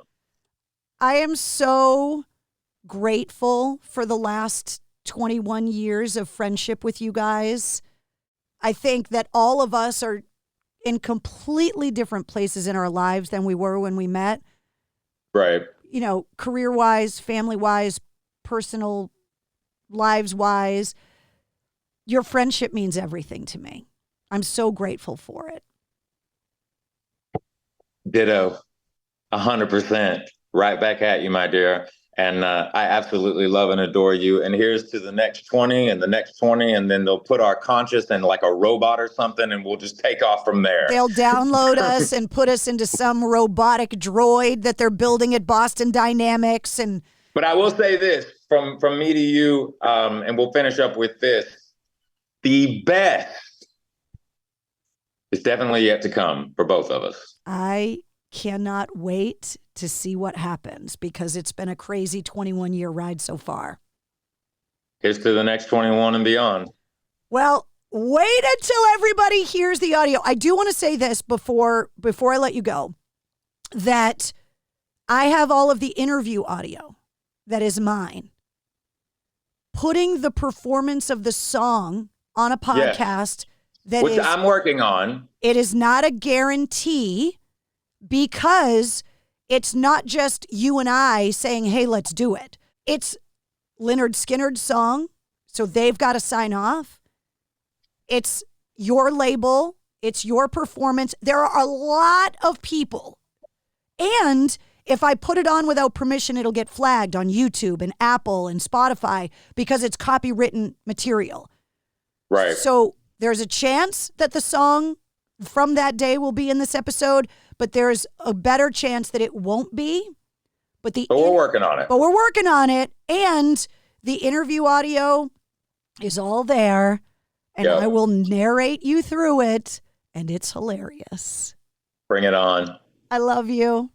I love you too. I got a boogie. I know you do too. Yep. Mwah. Mwah. Thank you so much. Happy and I will New see Year. you. Happy New Year. I'll see you sooner than later, my love. There he is, the one and only Brent Smith from Shinedown. If you liked what you heard, don't forget to like, follow, and subscribe to the Mistress Carrie podcast. New full-length episodes come out every Wednesday.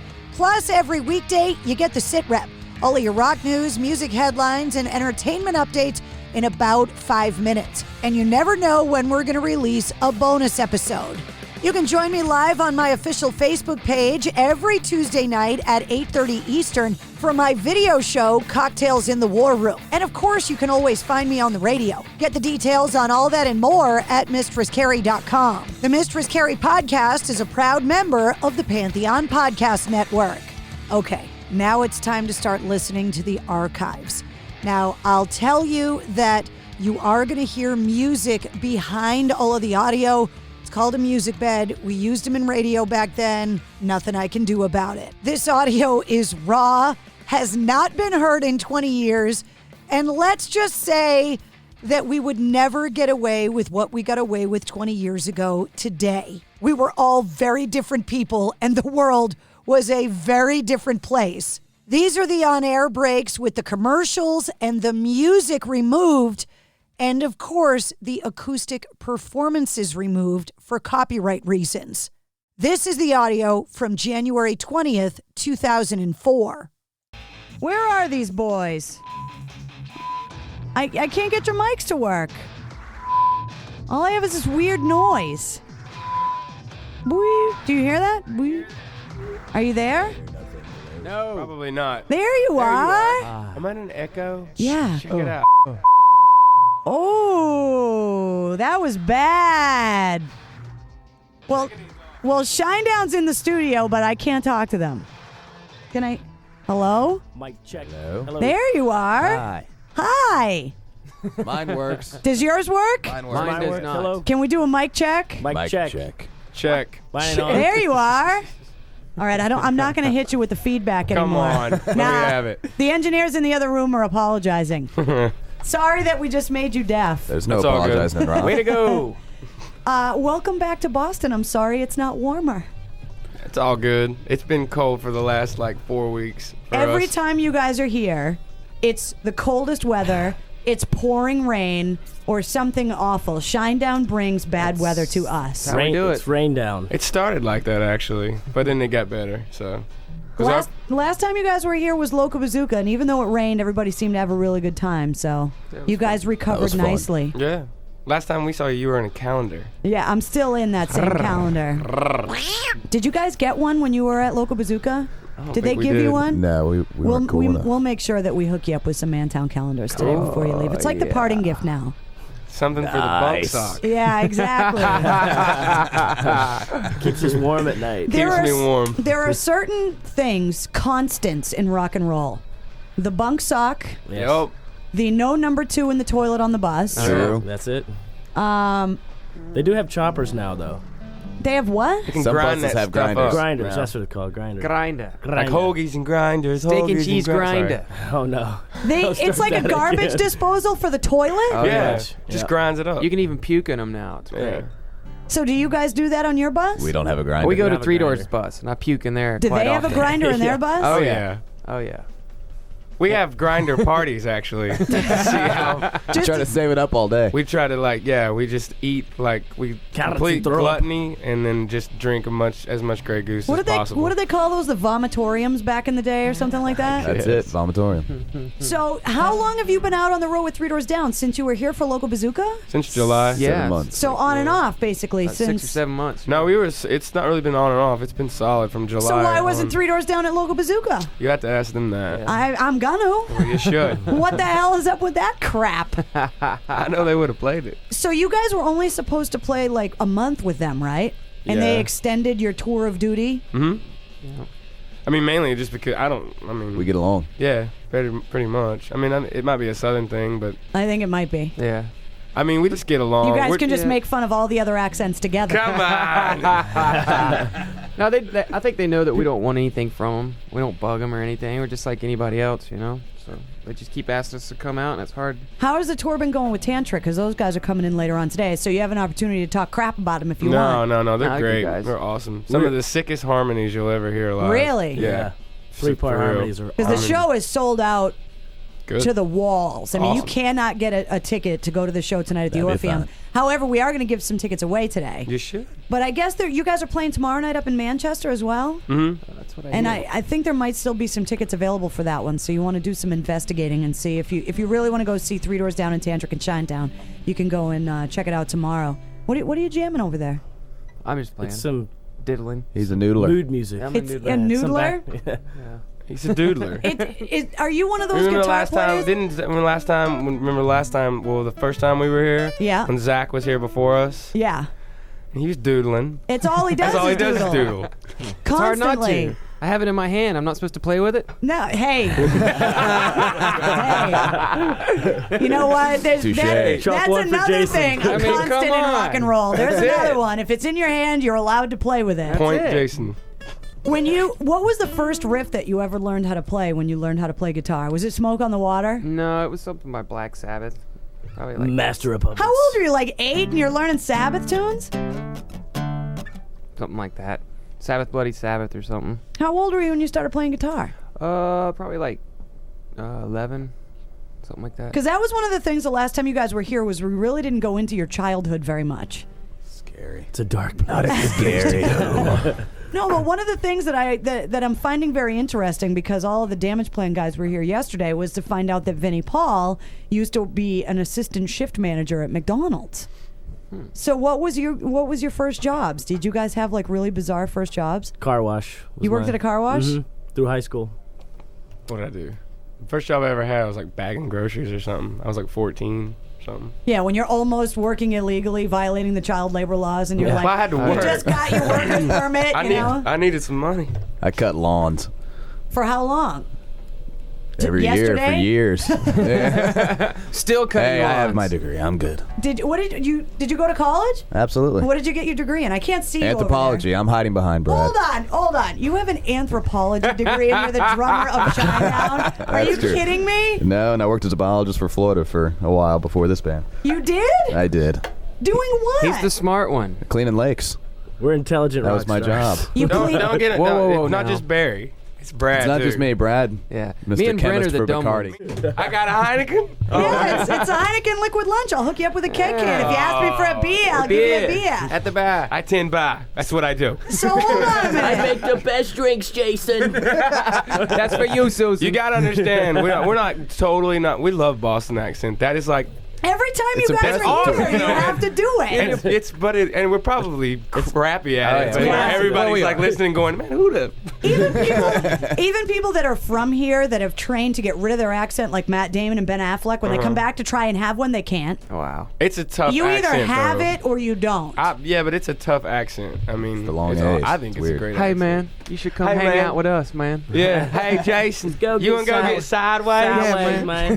What are you talking? Todd from Three Doors. Yeah, That's Todd. That's the you know. Mississippi Well, 'cause- accent. And Yeah, that's 'cause- Mississippi. Because Yeah, your you know. accents are different, even though for us they sound the same. Yeah. Oh yeah. Mississippi's I'm a totally different than hillbilly. Florida. See, there's rednecks, there's hillbillies, Yeah. there's Rebels. There's bottom feeders. Which brings me back to the anthropology of cleaning the lakes. I want to know how you ended up going from anthropology degrees to being in Shinedown. I don't understand that. Have you heard Brent's voice? I drugged him actually, Did you really? pretty much. I think when you go to school He'd have for to be on anthropology. drugs to be out here, dude. It didn't take much. I've been playing since I was 8, you know. Now I have a backup plan if all else fails, but this is a lot more Oh, fun. it's gonna fail. Don't worry. So is that what you went to school for too? no. I went for biology. I was gonna go like to medical school and stuff, but Jesus. took another turn. MIT's gonna interview him today. Brad and Barry. Are they really? Yeah, they. It's a true story. The tour manager's like, I think we'll let them take that. He was You like, and Brent just kind of hang out for this one. You guys are being interviewed by MIT today? For Brad what? and Barry. Hold on, let's get it cleared up real quick. Brad and Barry. The Not shine. Like the shine. This the is the shine of the shine. You're looking down. at down and shine. Yeah, they shine, and me and What do Jason they are want down. to talk to you about, like nuclear physics and stuff? It's some I have college no idea. paper. Or They're gonna like, go to- Brad's gonna teach him newspaper. how to make rum. Yeah. I used to work Don't for let Bacardi. Brad fool you. You did? I used to He's a analyze chemist. the rum. I was Yeah. a chemist. Hold on a minute. It's quality assurance, baby. Yeah, baby. You worked for Bacardi analyzing booze, Oh, Yes, man, which that was for great. most people would be like a dream job Oh, it of was. It was all. awesome. You We should have had seen my liquor cabinet. We man. had some great parties over there. The first time I God. met him, his entire room, I swear to God, was like I had to been at No least lie. 100 At bottles least. of Bacardi. It was the most amazing Handles, thing I'd ever fists, seen. pints, anything you want, just Select. stacked We had across the room. spice. We had lemon, orange. Oh, See, you it's had great. this system. It was Yeah. beautiful. Are you He used to kidding slice me? the garlic really thin. So you were that guy that I was the guy. I was making sure the rum was good to drink. And it was. And it was. You must really love playing music, guys. Oh, yeah. Absolutely. Oh, yeah. Are your Well, parents like totally pissed? Absolutely. Well, his mine aren't. Mine are cool with it. You should have seen it though. While we were doing the demos, though, I'd work during the day and then go to the studio all night. and then have to show back up there like in the morning for first shift. Yeah, man, It he was killed terrible. himself, dude. You're like, I don't know if I can analyze rum today. I just don't know if I can handle this kind of pressure. I was analyzing at night too. So If you ever worked in a warehouse, if you get, you have a long night or whatever, and you walk into a warehouse, man, those lights are fluorescent. Oh, and yeah. that hurts. Sucks the soul out of you. What are they like? Terrible. Are they sodium vapor lights? Is that what they call them or whatever? Terrible, whatever they are. I worked in so many warehouses and like would just kill myself the night before and then come in and it was just like, oh. Did you ever God. steal anything from work when you were working in I warehouses? never stole anything. Nothing ever? Never. No, I'm not a thief. I don't really have much respect for a thief. to be honest with Wow. you. Well, put it like that then. He's a thief of hearts. He's a ladies man. He's a ladies man. So- And tonight, when you ladies come out and I can have the first available Can I buy you a busted fish skank, I will be at the nacho Meet cart him by after the the nacho show. cart, yes.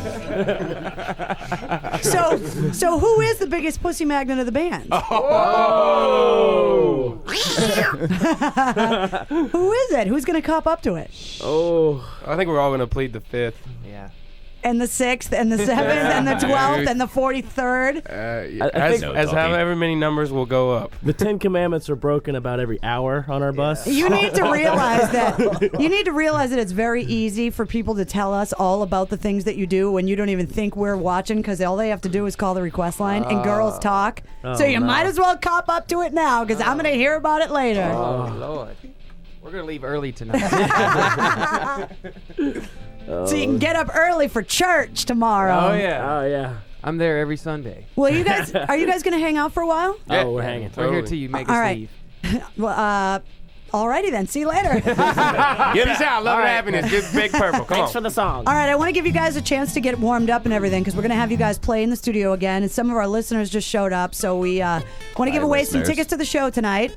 And we got to tap open the Heinekens because it's the Heineken Liquid Lunch. And Are you Tantric. drinking? Ooh, that'd be I'll have nice. one if you'll have one. I can't have one, but I'll let you have one. Oh, you're going to watch me drink. I'm gonna watch you Oh, drink. that's awesome. You know what I think we should do? But we I'm should under do the wagon. Beer we bong. should like get a pin. What was that movie where he stuck the pin in the can and he like? Oh, yeah. And shotgun John it? Cusack? Yeah. I'm not going to be shotgunning keg cans Come today. on. Come on. By Come 3 on. o'clock, I'll sound like you We'll get guys wicked after hammered. on. Let's get wicked hammered. Yeah, exactly. It'll be fine. No, it won't be. It'll be Thirsty fine. Hey, turtle. look, if you can have purple hair and you can do anything you want. Hey, and you should let's be able talk. To get Do you want to ripped. talk about your dye job? Red Hey, on top. I've got roots. I'm not ashamed. You just dyed your hair red. I so, did. My hair's been purple 13 years. These are the questions you're going to get. Hey, does the carpet match the drapes? The carpet. The carpet. I like it. Well, somebody, the first time I did it, they were like, what happened to you? And I was like, well, there was a 700-pound woman, and I fell inside of her when she was on her period. It's no big deal. You know how it is. You know? I like to dip my balls in it.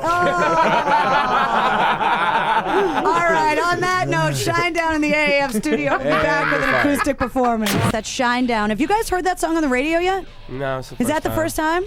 Burning Bright's the name of the song off of the CD. That how many of you guys sold so far? Do you have any idea? We don't know. 1 billion, gazillion, gajillion. I don't even. Did everybody get I don't even know. Shinedown CDs for Christmas this year from you guys? No. We're tired of hearing it. Are you guys like itching to go into the studio and write some new stuff? Have you been writing on the road while you've been To be touring with honest Three with Doors you, Down? we're just trying to. We're trying to sell this record. Yeah. We want to tour this record. I mean, it would be nice to tour this record for at least another 8 months. Because we don't think it's done yet. Or a year. You're prepared to be on the road for that much longer? I'm prepared to be on the road for as long as it takes. We haven't been home in 9 months, really. I mean, we had like a week or two off, week and a half off. Because I think pretty that's much for 9 months straight. I mean, that's one of the things that for a lot of people that listen, they think, all right, well, if you're not in Boston, you must be home. yeah.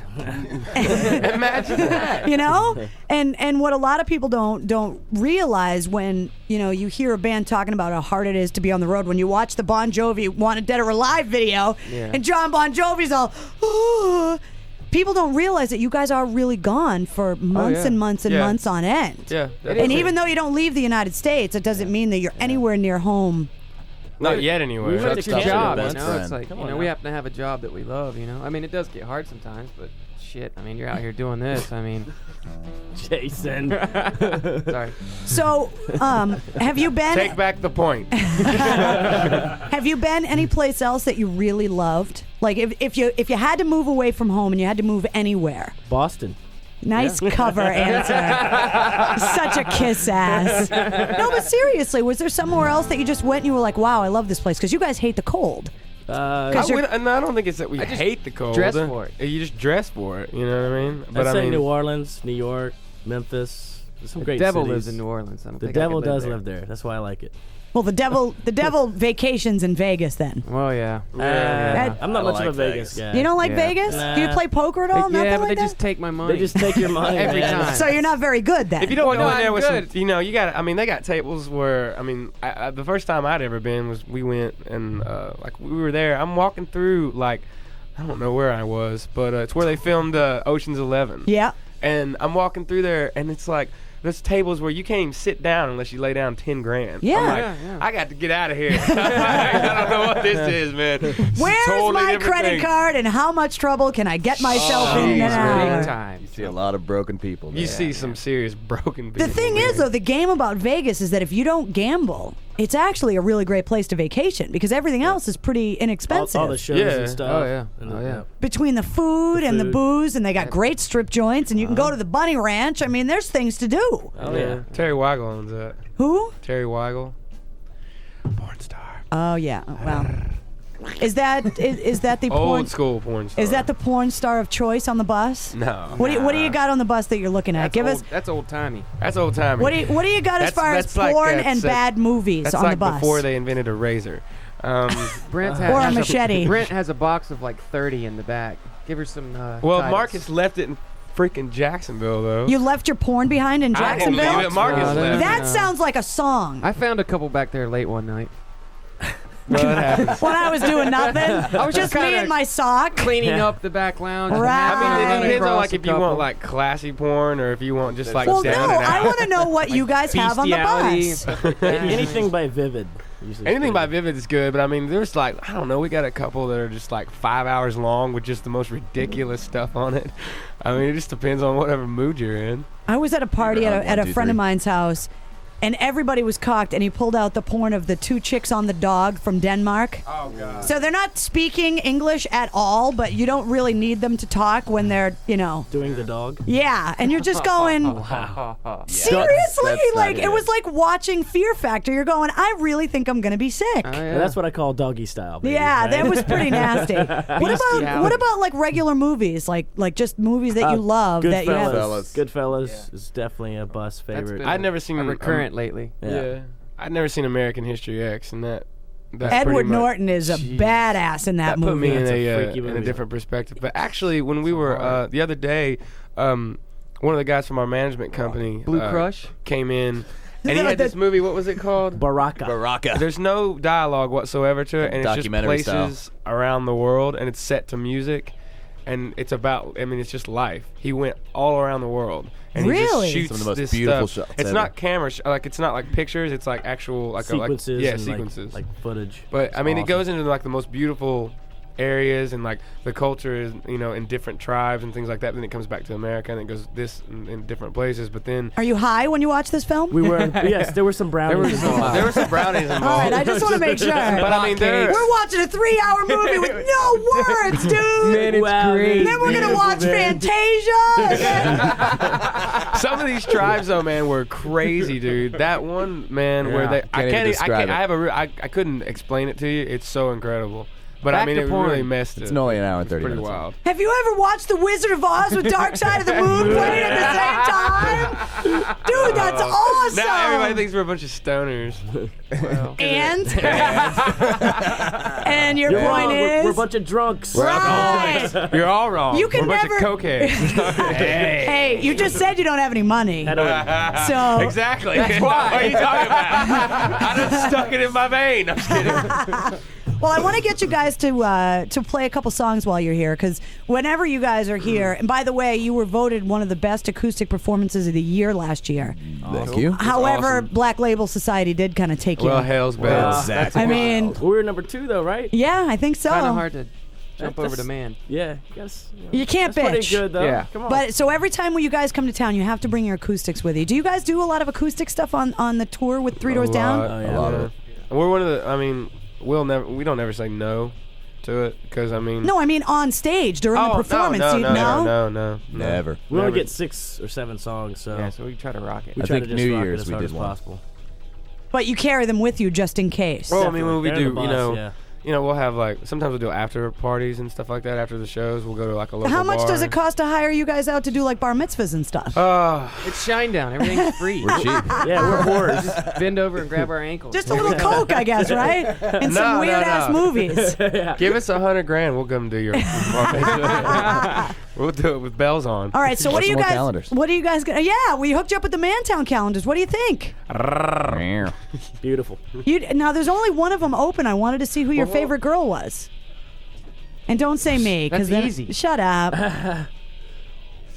The first one. Oh, look, it's the first one. It's you. Look Yeah, at that. there we are. Imagine That would be it. Enough said. Enough said. That's That's it. enough said, actually. We don't have to Yeah, go all right. any further. Girl, you look good. Tell your mama thank you. Tell your mama thank you. All right, we'll talk more about the calendar and try and hook you up with a DVD too. But I want to get you guys to play some stuff. It's the Heineken Liquid Lunch. What are you guys going to play first? I'm going to play actually the second single off the record, 45. Okay. That song cannot be easy to sing when you have the flu. Because you have the flu right now, No, right? A little bit? infection, but I'm good. You have a sinus infection and you can Boston, baby. still I'm ready to sing roll. like that. How do you still sing like that when you're on antibiotics? I'm in Boston, baby. I'm ready to go. You feel all right? Yeah. And it's the second single off of the Shinedown debut CD, Leave a Whisper. The track is called 45, which you've done in the studio before, and the old version is up on WAAF.com. But that version, the acoustic version, it's like they almost connect with that one more than the one on the album. Is that weird for you? It's No. very, We get it a lot. It happens a lot though. You'd be Well, I mean, surprised. I think it's a really, it's a pretty intense song. So, I mean, when you strip it down to where it's just And us. Actually, we'll let you in on a little secret. That's actually the demo version that's on the CD. That was the version that that's you the had demo. on the demo before you had the deal? Yep. That's No the demo. way. Oh, yeah. They did There's that. another version. There's another that was version done that's in Los all Angeles. maxed out and sounds incredible, but for some reason, It exists somewhere in Tampa. I the think. hands powers that, you that know, be that decided make on the everything demo. happen. So you guys wrote the version that's on Leave a Whisper. You guys recorded that, and that's what you sounded like before the record company, before the money, before the Before we producers. got any of our gear, anything. That was it. Done Wait, on wait. crappy gear. There was and money everything. involved? Hold on. Well, Yeah. the money that everybody else makes because of you. Yeah, now you're Gotcha. right. Okay. Well, it's amazing, and that's one of the things I wanted to talk to you guys about is that Boston has a really amazing music scene, and when you guys played down at the Rock Pile, you got a chance to meet some of the local bands. Yeah. And everybody is always asking us, what's it going to take to get the record deal? What's it going to take? What's it going to take? Who do we got to call? What do we got to do?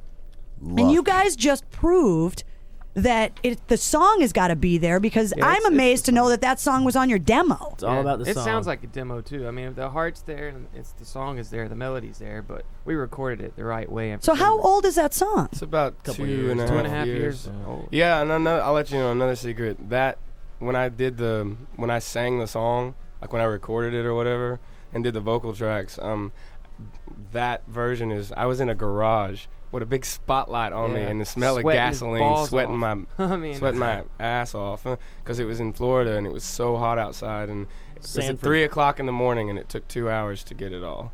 I'm sure the neighbors were really pleased about that one, too. I did it.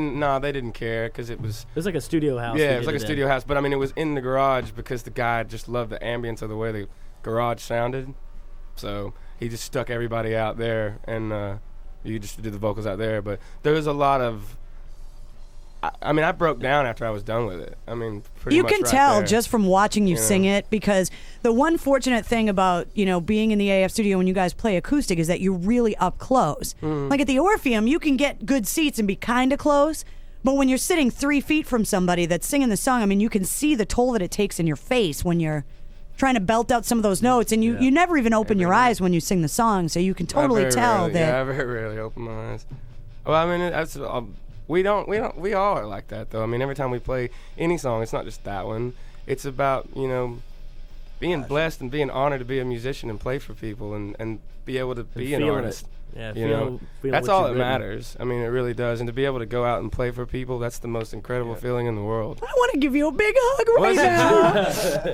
Where's the Kleenex? Oh, come on.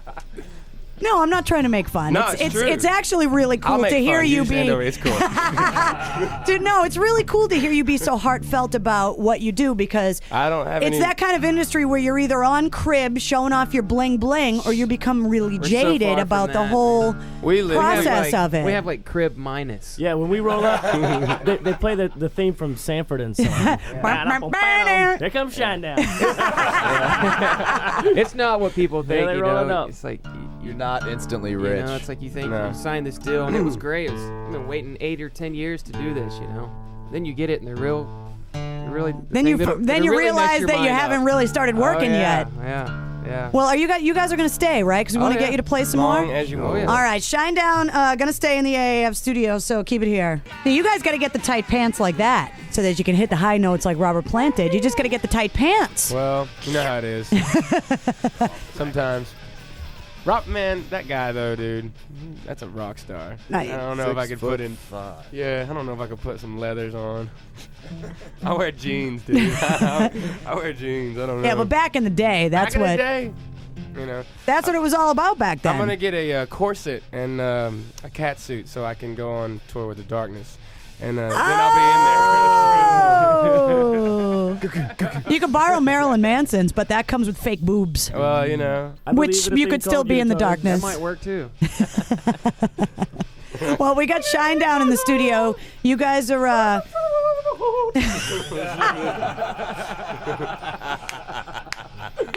Can you even hit those notes? Can you? Because you can sing. Can you hit the notes? Because that guy can't. Probably not right now. But yeah, I can hit it. It's just falsettos. I mean, you can hit them. Well, you guys are playing with Tantric, who's going to be in the studio in a little while, and Three Doors Down. The show's sold out, but we're going to give away some tickets before you get out of here. But when you guys came in, you've been here before. You've played. What were you going to do? I just got lost for a moment. That's all. I'm fine. I'm keeping everybody else up to speed, not you. Okay. Radio. I'll be over here. All right, just let me know. You should have got a memo. Sorry. I did the same thing to Dimebag yesterday. They come fast and furious. You got to keep up, okay? That's what makes it great. All right. That's what makes you awesome. That's what makes you wicked pissa. Yes. Now we're going to go down to the Thirsty Turtle. We're going to get wicked hammered. Yes. Giving the shameless plug. Yeah, because, you got to get them in because it sounds so good with your fake New England accent. Well, thank you so much.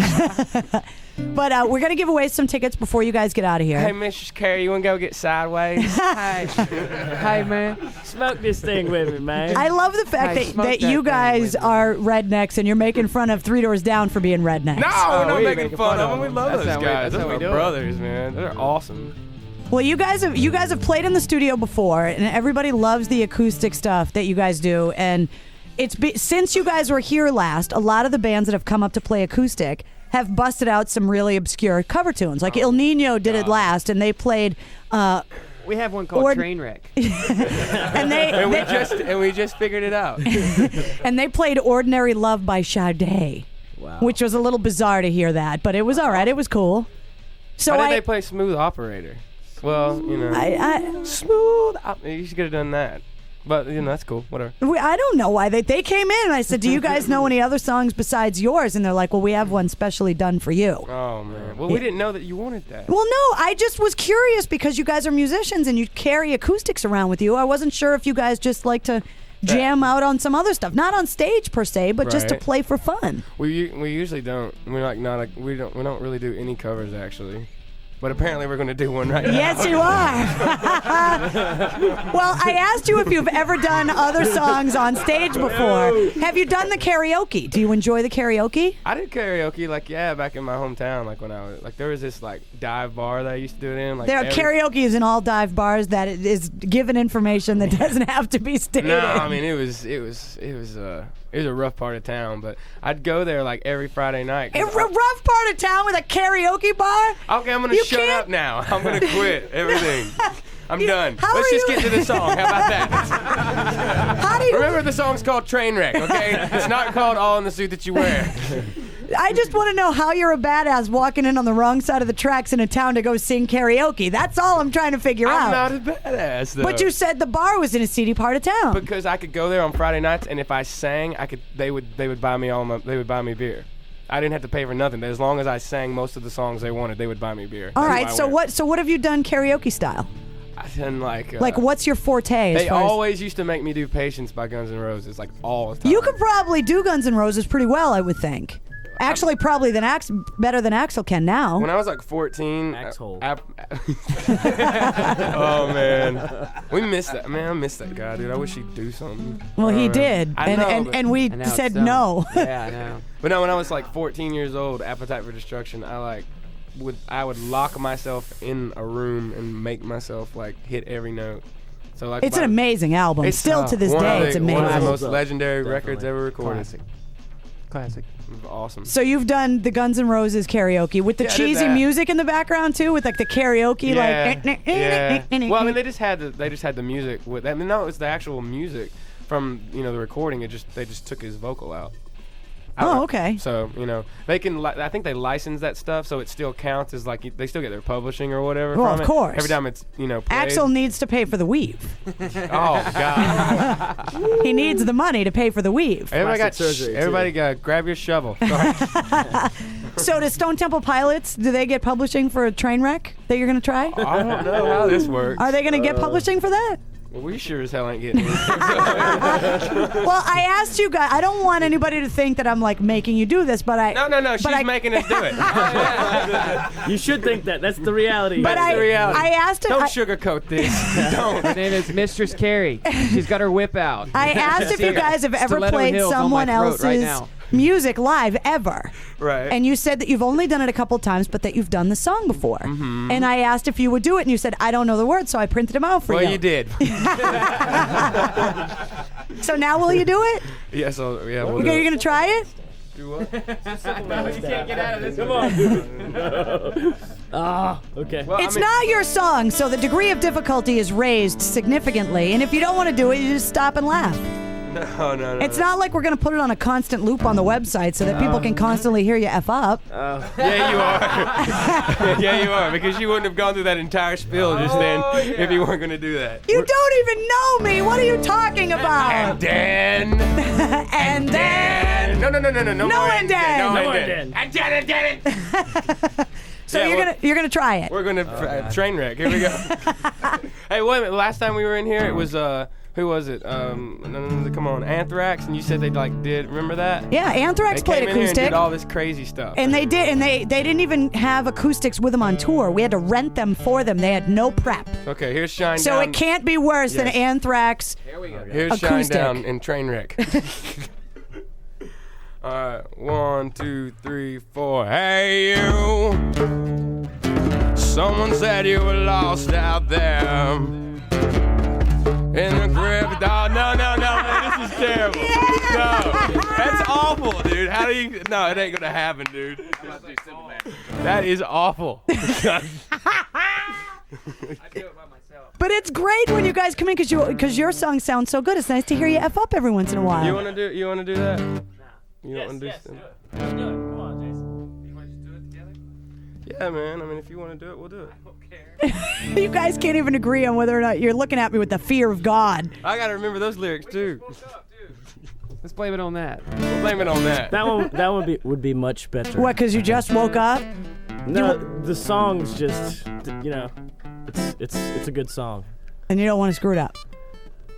Exactly. No, Again. I want them to play it. Oh, Them two. okay. Just Jason and Brent. to Oh, play you guys are going to try it, just the two of you. No, I'm just trying to keep up. Now you guys lost me. No, different song. Different song. I'm lost. Next question. What's happening? Come on, Jason. Do it. Oh, God. What are you doing? Somebody tell me. Don't you love it when we get on the radio? Nah, if you want to do it, Yeah, we'll do it, do it, do it, do man. it. If I mess it up, man, Ronnie's gonna freaking strike me with lightning. Yeah, dude, I don't know about that. Come on, dude. If I mess it up, dude, Ronnie's gonna kill me. God dang it. Nah, we'll do it. We're gonna play some southern stuff. We're gonna do Simple Man by Lynyrd Skynyrd. If it rocks, it's 107.3 WAF. That version of that song was one of the best versions I have ever heard. I'm in tears. That like, wow. I can't. Woo! You guys were joking about like not thinking that you were ready to play it. Or I am awestruck right now at how good that was. And I'm not trying to blow smoke up your ass. I mean, that was amazing. That family means a lot to me. I don't ever want to mess it up. And I know it means a lot to Jason. So it's whenever we do it, it's always kind of nerve-wracking right before. Just want to be respectful, of one of the greatest bands that ever was. I don't think that anyone could ever find what you guys just did to be disrespectful in any definition of the word. I mean, everybody's sitting in the studio like nobody wants to even like move. They're just like, oh my God. That was amazing. Thanks. Do you guys play that on the bus, or is that just one of those songs that you just inherently know because you love it so much? It's actually one of the first times it felt natural. We just worked it up one day. I mean, just screwing around when you had nothing to do. Yeah. I'm so envious of musicianship because I don't have it. And for people to be able to so naturally take someone else's song and make it so beautiful in your own way. That version of that beautiful song to begin with, though. Yeah. Well, absolutely, but that's my point, is that when it's a beautiful song and you screw it up, it's twice as noticeable. Oh yeah. But I'd have probably been dead. Like heart attack. Oh well.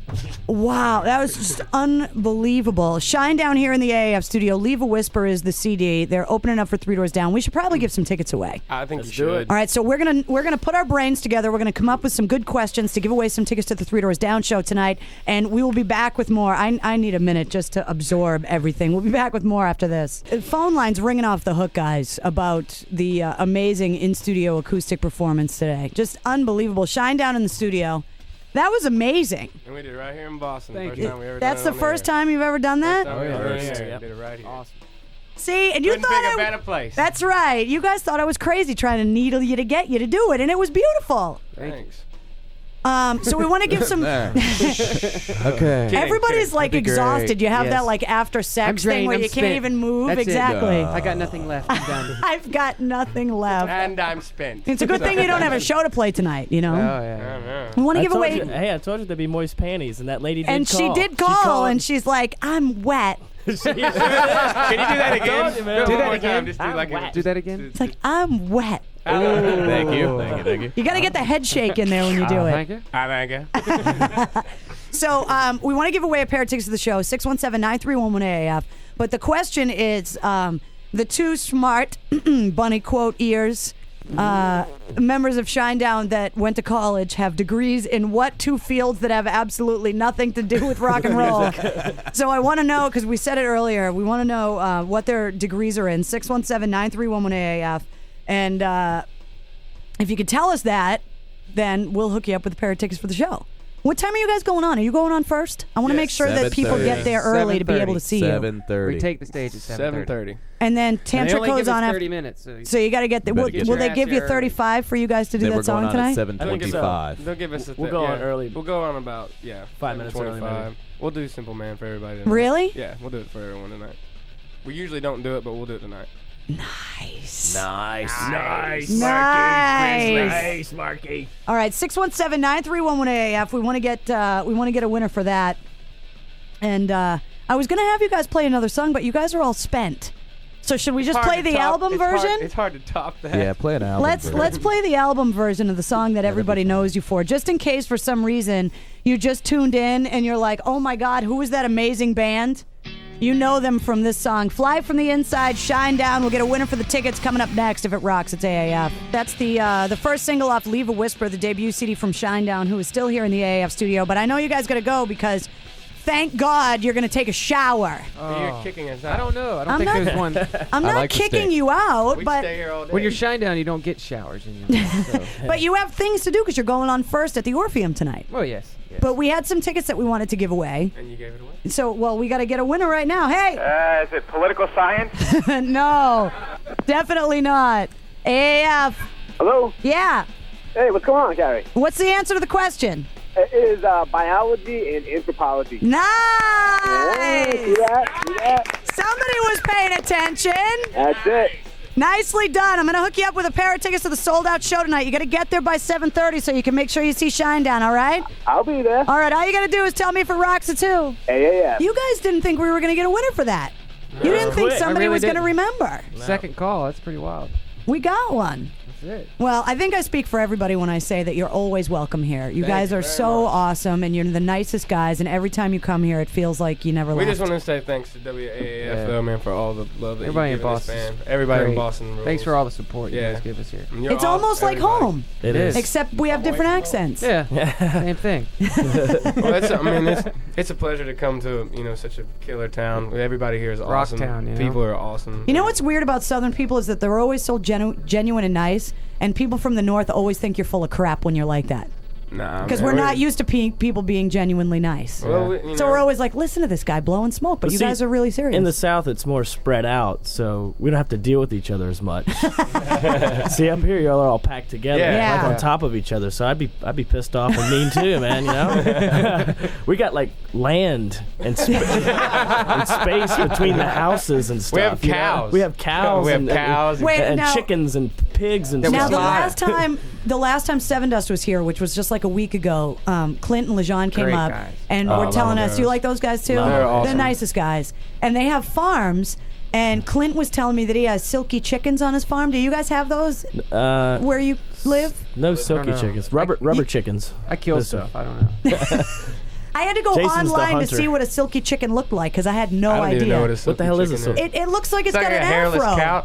No, it's like fluffy. It looks like the ladies' man of chickens. It's got like fur. Ladies, man. It's go to silkychicken.com or something and check out what these things look like. It's very bizarre. Go But to did the you guys Freckle Chicken. did you guys have farms when you were growing up?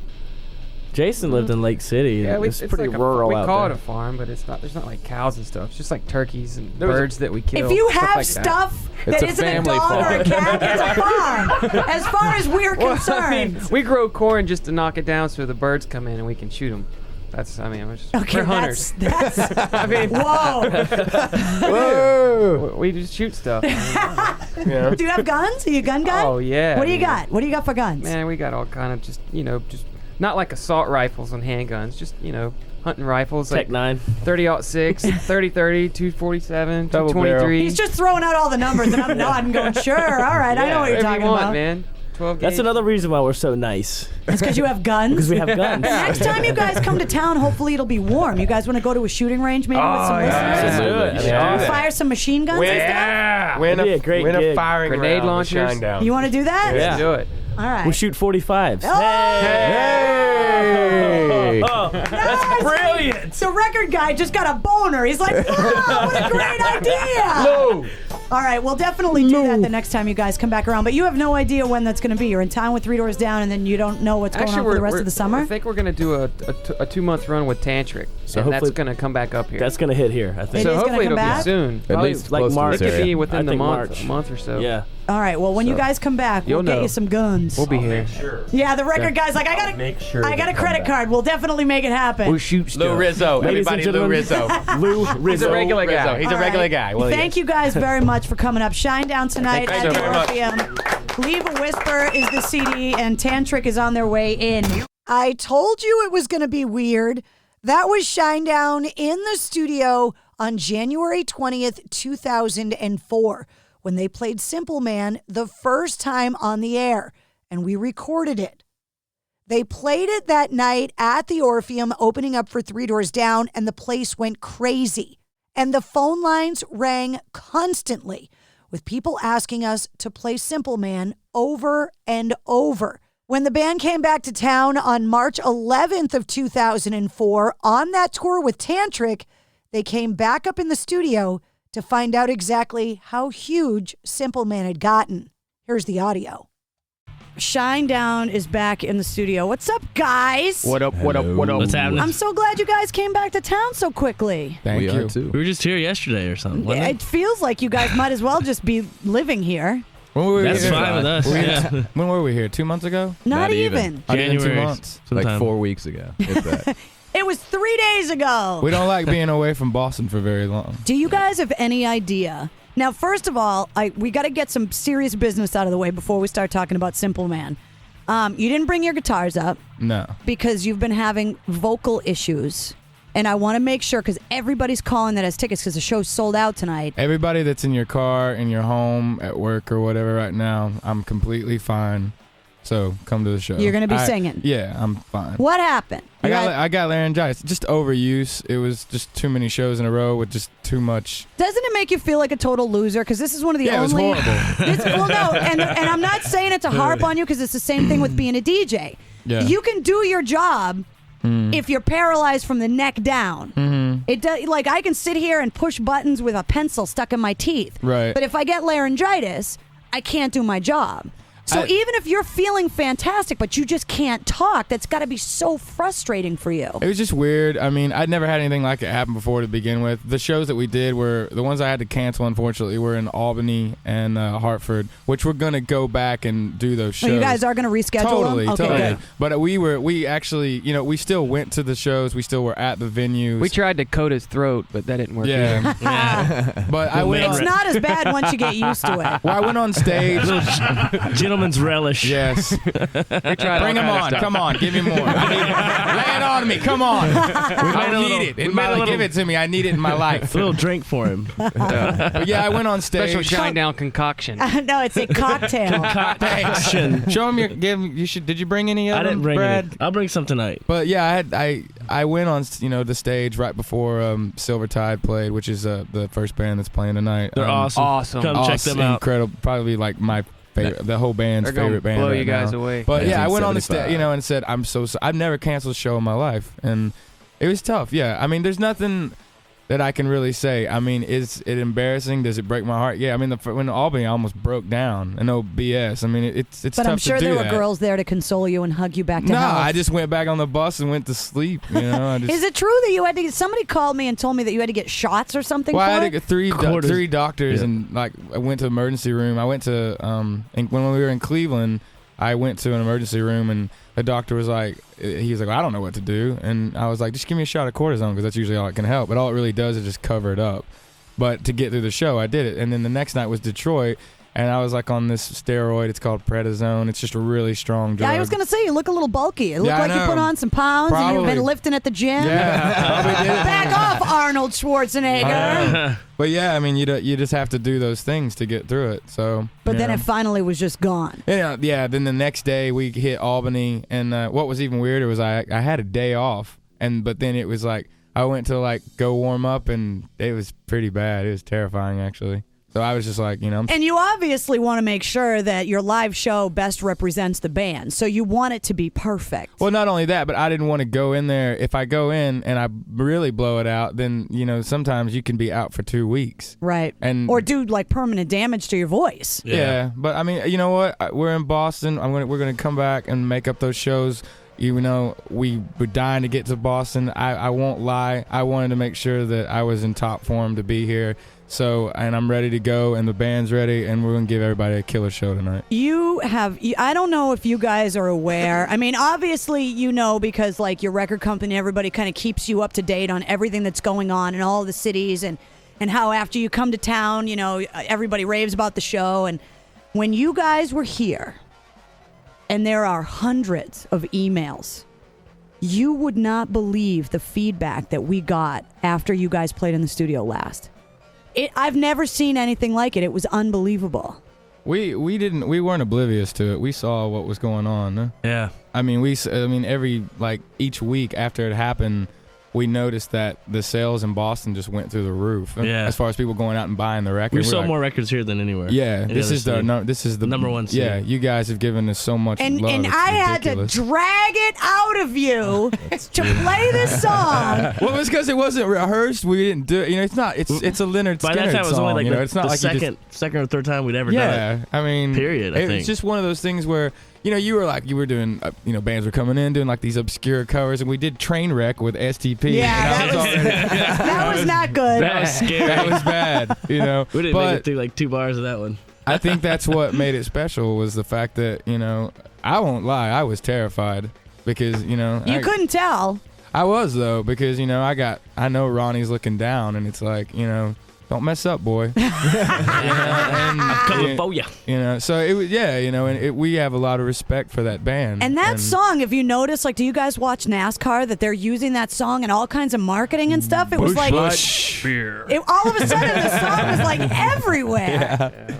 But we feel really special that day. We still talk about that day in Something in the room that day. Something in the it's air. very It was crazy. It was really, really like weird. We were just happy to be a part of it. Yeah, weird. That's why those are those moments when that's why you're a musician. You do this. There's for those moments, those rare moments where everything comes together and the people that are in the room get to experience it. And it has nothing to do with and listening on the radio. Yeah. I mean, you can hear it even now. Like When you guys played the song that night at the Orpheum, because you were in town with Tantric and Three Doors Down, so I went to the show that night, and I want to make sure that I caught After you guys. my mic was all Yeah, I was. jacked up. I was like, how do you have a great day on the radio and then everything fall apart at the show? First song gone. I was like, God, oh. man. So, you get ready to play the song, and I was sitting like way in the back. Like, I just wanted to take it all in. Mm-hmm. It's one thing, like, if you're like a diehard fan of like a band or whatever, and you want to like get sweated on, but I love watching a show from the back because I love watching the whole thing. I like to watch the crowd watching the show and watch the lights and everything. So I'm way in the back of the venue, and you said something about how, we promised Carrie or whatever that we were going to play the song, and people started standing up going, Simple Man! And I'm looking around going, oh my God, like it really was something that was just so strange and bizarre. It struck a nerve. Got lucky. And that song has been listened to on our website like hundreds of thousands of times. Wow. Whoa. I mean, we can get Ben, the web geek. He's in the other room, like editing naked photos of chicks to put on the website right now. But we can ask him to give us like a real number. But it's something so. You should do that. You should ask him. I don't even know how high the number is. We but could have the listeners guess. Because aren't we giving something away? Ooh, that's a good one. Hey. Ladies and gentlemen, Brad Stewart. Big brain on You're Brad. wicked smart. Check out the big brain on Brad. Who's producing this show, huh? Slap me a check. All right, well, I want to play the song for Okay. anybody that hasn't heard it yet. Have you guys Are you gonna heard play our the- version? I'm going to play our version. Do your version. All right, so we're going to play our version because when we come back, so many people want to have a copy of it to keep. Right. And we'll tell them how they can finally get a copy of the song. Yes. Cool. All right, so we're going to play the AAF version. This is available to listen to on WAAF.com. And as soon as I find out what the number is, we have something really cool we want to give away. So here you go, the magical moment that was the last time you guys were here in the AAF studio. It's the Simple Man cover from January 20th. If it rocks, it's 107.3 WAAF. Drink me. The Shinedown guys are here in the studio. You did that barely 2 months ago. That version of that song still gives me chills every time I listen to it. It's so good. Thanks. Now tell me the story about what happened. You got to tell me about the website story. Where were you in Tennessee? We were in Nashville. All right, tell me the story. What happened? We were at a station, and we stole it off the AAF website. You stole your song off our website? That's what we did. We stole someone else's song. Stole someone else's song that we did. That's not our song. And put it on another station. It's your version of the song. Or, I don't know. And did the people have the same reaction listening to it? He got like 75 calls within the, maybe 20 like minutes. 20, It's 30 really minutes or weird. something. Yeah. Are you guys planning on doing the song tonight? Oh yeah. Oh yeah. Are you going to do we're it not tonight? gonna do it. I will deck you. I will hit you so hard it'll knock the color out of your hair. As long as you touch me, I'm okay. It's gonna be fine. It's pretty cool too. Some guy built me a guitar especially for that song too. So. Did he really? Oh yeah. Wait till you see it. To notice the guitar on that. Oh, song. you'll get it. Really? As soon as you see You'll it. know. Yeah. Wait, why will I know? Is there And the like whole- Everybody in the whole town, will whole know. country will know. what does that mean? You have It's to be just, there. it's a really cool gotta guitar. Am I going to be mad at you? Is it something disgusting? not at all. No, it's just incredible. It fits the song No. and the band. Nah, Yeah, and it's not to mention, after we did everything here, we had I guess we had 2 weeks off after getting off the Three Doors. So me and Jason went to Orlando, and we actually ended up. Yeah, you guys literally, you We went into a in, studio yep. and recorded a real version of the song. So there is an actual, and we actually have it with us too. But we actually recorded The Simple Man in a studio, but it ain't fancy. Like, it's just me and Jason. In Well, a the room. version you did in the studio isn't fancy. Well, that's why and it's, no. That's the whole point. Right. That was what we tried to do. And we Right. didn't try to reproduce what we did here. We wanted to do it just me and Jason. I think we did it in 2 or 3 takes. It caused such a stir, though, what we did here. We also that did the a- label was like, well, you're going to go record it. You ain't gonna well, the thing is that a lot of people are begging us Yeah, to take your version, yeah. to put it in stores or get it somehow. So you guys did something really smart. Well, we also did a acoustic version of 45 and Burning Bright. Right. So, we kind of knocked out some stuff that we wanted to do anyway. Take advantage of the studio time. Why not? Yeah. So, So you guys are putting the songs up because everybody's asking me where they can get it. You're putting the song up. It's going to be for sale legally on legally. Napster Right. next week on Tuesday. And then it's going on iTunes. Hopefully soon. Very soon. It's going. Really We don't soon. have a date yet. Yeah. But it's going to be soon. It's going to be very soon. All right. So that way, if you haven't gotten music from iTunes or whatever, it's 99 cents and you can load it and then you can keep it forever. Yeah. And so you guys wanted to do something really cool, which I love the idea of, because you're going to be selling the song on iTunes for 99 cents. You want to give And away Napster. and Napster too. You wanted to give away an iPod. Hell yeah. And a gift certificate to iTunes so that people can load up, all of the music that they want to listen to, including your song. Yeah. So it's going to get sold at least once. Yes. Because you guys are giving the people the money. Yeah. Well, I mean, there was They all better this. get it. Well, there was all this talk about possibly being able to, strip it on the record and this. Because and that, it's hard because you already made your CD. You already made the record, so it's like, well, what do you do with it? What can we do? And that I got a roll of duct tape. We could go and stick the song on every one of your CDs. It's not a bad idea. But to us, we wanted we definitely wanted people to be able to get it. Yeah. So that was the easiest way that we could figure out. And it's immediate. The quickest way. Yeah. So what we're going to do is we've got web guy Ben in the other room doing some research on our website. Oh. And what we want people to do is 617-931-1AF. We want you to come closest without going over. And Right. an exact number would be fantastic. Mm-hmm. But to come closest without going over. Now, should we give them some kind of range? Yeah, give them a range, an estimate. No! Nah, you just gotta come up with it. Yeah. You don't get a range on The Price is Right. Bob Barker doesn't give you a hint and say it might be around this many. I don't know. So That's you it. got to tell us Rob Roddy. exactly as close as you Mad can. TV. Exactly how many times Simple Man's been listened to on WAAF.com. Yes. The person that comes the closest without going over, you're going to give them an iPod. It's a freaking Mistress Carrie's Price I'm going is to come Right. to your house and Exactly. take it because I don't have one. Yeah. And then tonight when you get it, or whenever We're gonna whenever hit you get over the head Gonna with a beat club you in the and steal alley it. and Take steal it. it from you. I'm gonna sick. Oh, nice job, Spaz! Thank you for the Price is Right sound effects. Oh, man. Thanks, Spaz. Now, I'll tell you that Spaz really... Now, does that make me like the really hot super guy bitch guy that gives the prizes away? You're going to be one of Barker's beauties? I'm one of your... I know, I'm one of Mistress Carrie's You're bitches, one of the mistresses. right? Hold it. The mistresses bitches. Hold it. Right now, LB is displaying the entertainment center that comes with the matching flatware, and Oh, man. it's a new car, LB. A 1979 Dodge Pinto with a rusted out rear fender. In my fire red thong. Yeah. Whoa. Ladies and gentlemen, you No. you got to see this. I just brought the show to a screeching halt. Every chick on the planet that digs these guys is going, shut that guy up. Shut that. I was in the middle of an orgasm and that guy comes on. Yeah, but the thing is that you're so big, LB, that nobody would dare tell you to shut up. That's true. He's a big guy. He used to play hockey. Well, He hell. was on the Boston Bruins for 12 years. Well, there you go. Man. Yeah, so don't screw with him, or he'll What do take you your want from face me? and jam it right into the What do you want ice. from me? Huh? That's awesome.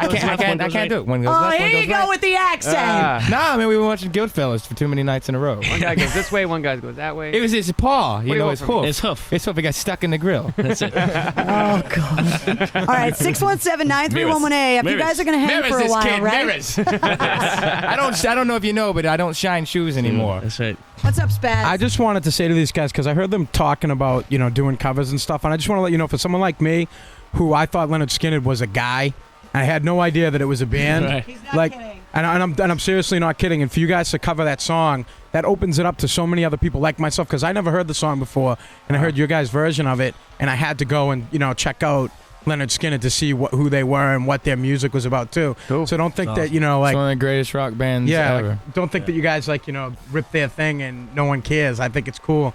That you guys did that, and now I've checked them out and stuff. So I think they're pretty good. I guess. Thanks, bro. That's great. Yeah, it's awesome. Then we did. I do have to tell you that Spaz listens to hip hop. So unless you covered wrong with something that? from 50 Cent, Fitty. unless it's Puffy raping a Led Zeppelin classic, he hasn't heard it before. You know what I'm saying? That was really bad. Jimmy, what are you doing? Yeah. He's yeah, exactly. The worst cover that has ever been done. That's pretty brutal. Ever on the Godzilla soundtrack. All right, so you guys are going to hang for a while, right? You're not going anywhere? No. All right, cool. 617-931-1AF.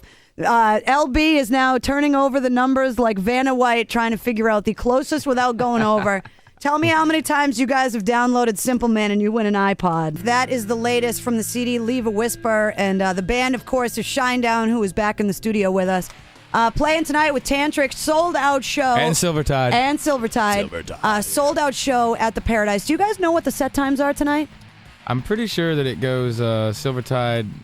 I think it's 9. 8 or 9. Yeah, it's either 8 or 9. I know the doors are probably going to open around either 7 or 8. Okay. But I think we'll Usually be going on between 9:30 and 10. Yeah. Anyway, it can be 9 or 10. All right, so get there early. Yeah. Get there by 8. We promise we'll either be on by 9 or we'll be on by 10. We won't be any later than 10, though. All right. Yeah. So we want to make sure that we get people down there. You guys brought an iPod. Yes, we did. Well, we did. And a gift certificate for $100 worth of free, which is 100 songs on iTunes. Because you guys are like diehard music fans. Absolutely. And we've had like huge musical discussions about all this stuff. What, before we tell people about the contest and how they can win it, do you guys remember, for some reason I've been on a kick lately, give me the stories about how you guys lost your virginity and if there was music playing and what it was.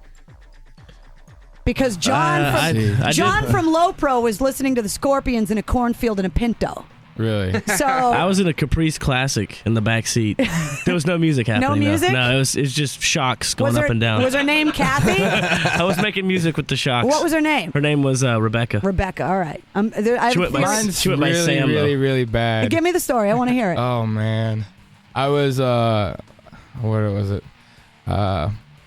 It's bad. It's Just bad. give me the story. It's bad though, man. I'll tell you mine if you tell me You yours. promise? I promise. I'll show you. Wait. Oh.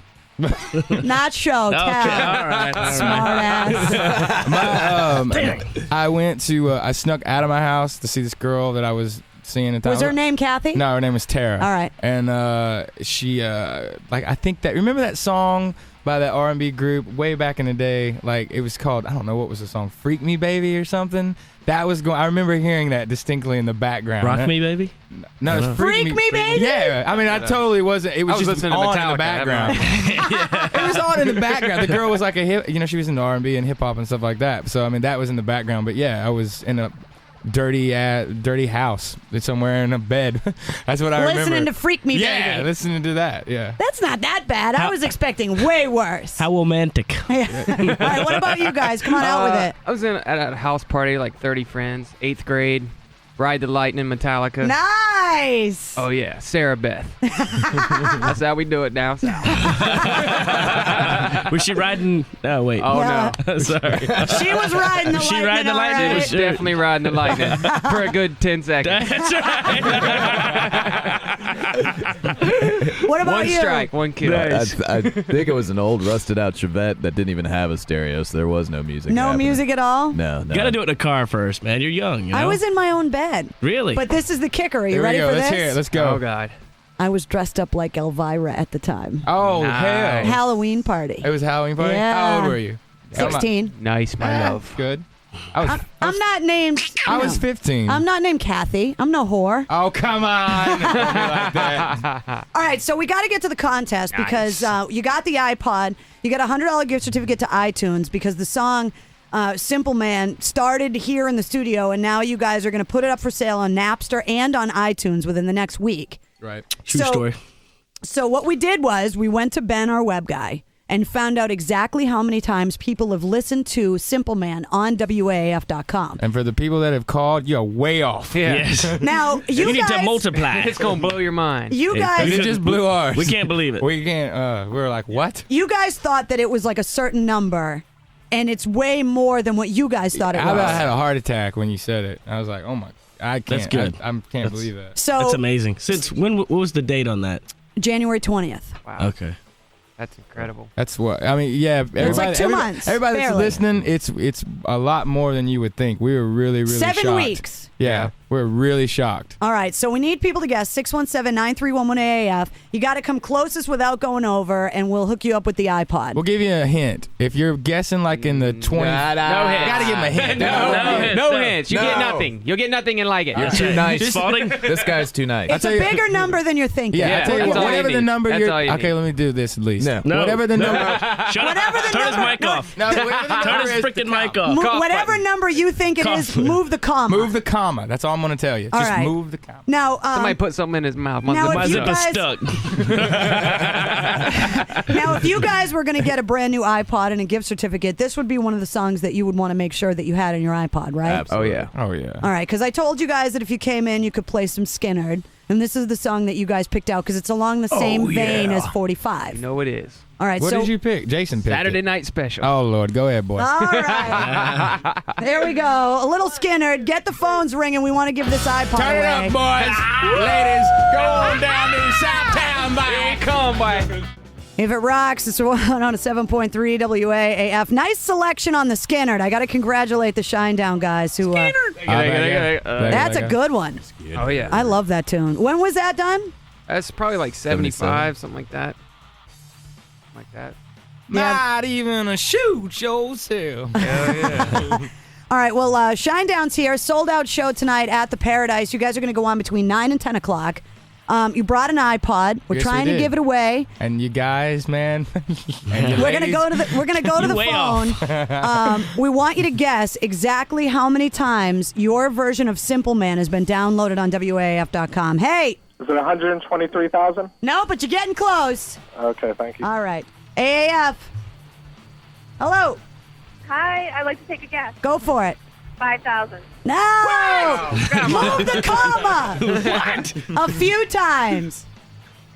All right. AAF. 217,000. More. Thanks. AAF. Hello. Hello, I'd like to take a guess. Yeah, go for it. 7,500. No. AAF. Hey, Hey. Gary, what's going on? Nothing. What's your guess? I'd say 311,000. No, but you guys are getting closer. All right. You're getting closer. AAF. Did I had a guess on the how many times it's been downloaded? Yeah, how many times? 52,365. Move the comma. Oh, geez, huh? AAF. I'd like to make a guess for the contest. Yeah, go for it. 125,000 people. More. AAF. Yeah, can I take a guess? Yep. Yeah, is it a million? Nope, less than that. All right. All right. We got to get a winner for this thing. We do. Did you It's a notice cool that there's thing. like a lot of room between where they're guessing Yes. and Oh, yeah. like And the cap. yeah, Yes. and the cap. Come on, people. It's all about the cap. 617-931-1AF. We want to give this iPod away. We got Shinedown in the studio for a few more minutes, so let us know what you think the guess is. That's Shinedown, Fly From the Inside, the first single off of their CD, Leave a Whisper. The guy's still in the studio with me, but we got to wrap up because Eddie Webb's here. He's eating chips, being patient in the background. But we don't want to go. Well, you got a show to do tonight, dude. I mean, you can hang out with Eddie all day, right, Eddie? Is that cool? Fine by me. See, there you go. We just want to hang out here. But we got to give away that iPod, and we've been. Food. In case you missed it, we have an exact number of times that Simple Man has been downloaded off of WAAF.com. You guys brought us an iPod and $100 worth of downloads off of iTunes, so we can get a winner. Closest without going over. Hey, can I take a guess? Yeah. Is it 500,000? Who's this? Jeremy. What's your guess? 500,000. Should we give it to him? Yeah. It's pretty close. It's pretty close. The actual number is 526,419, but you got the close. Nicely done. Thank you. Congratulations. You just got yourself an iPod and $100 worth of downloads on iTunes, courtesy of Shinedown and their wonderful record company, Atlantic Records. You must download Shinedown songs. So that way you can download the version of Simple Man that you always wanted on iTunes, all right? Definitely, thanks. Awesome. Are you going to the show tonight? No, I wish. Aha, you don't have tickets. But you got an iPod. But you got an iPod. We don't. I wish I had tickets for you, dude, but you got yourself an iPod 526,419 times. Nice. All right, hold on 1 second. All right, thank you. Can you guys believe that number is that big? I'm amazed because I didn't know what it was until we looked at it to see what it was. Yeah, I don't know what to say. Just thank you, Boston, everyone out there. I mean, it's just seriously, huge, man. Thanks to Boston. I- From us, man. Everybody in Shinedown. You guys have done so much for us. Thank you so much. 1,000 downloads. Number one, I mean, baby. That's just You ridiculous. don't realize how much that makes us feel, like how good that makes us feel. It really does. I got something that's going to make you feel better. Oh Lord, What you got? All right, what I need you to do, though, is I need you to close your eyes. Okay? Hold on. I need Are there blindfolds involved here? I or need what you are we to talking I need you to take yourself back to that happy place. Excuse me while I whip this out. No! Oh my God! What was her name? Carol? Oh no, dude. Tara. Tara, baby. Brent. Is this baby? Freak me, baby. There's no way he made it this far into the song. So. This should be the intro tonight. Come out on stage. This is the song you lost your virginity to? Yeah, Oh, man. yeah, that's it. Oh God. His face is as red as his hair right now, man.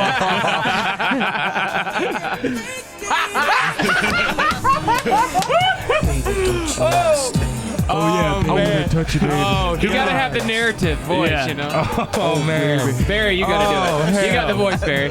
Oh I'm man. laughing way too much. Come on, baby. It was in the background. Give me a break. Unzip your pants, baby. Oh no, that's just. Oh Wait, man. hold on. Enjoy. Hold on.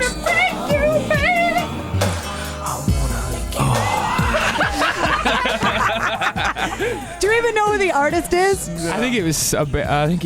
Hold on. I want to say it was. Was it Silk? Yeah. I think it was. Damn, you know that? Man. Dude, I lost my virginity to it. He lost all sorts of street cred. No, right I mean there. it was my. Dude, this song got him laid.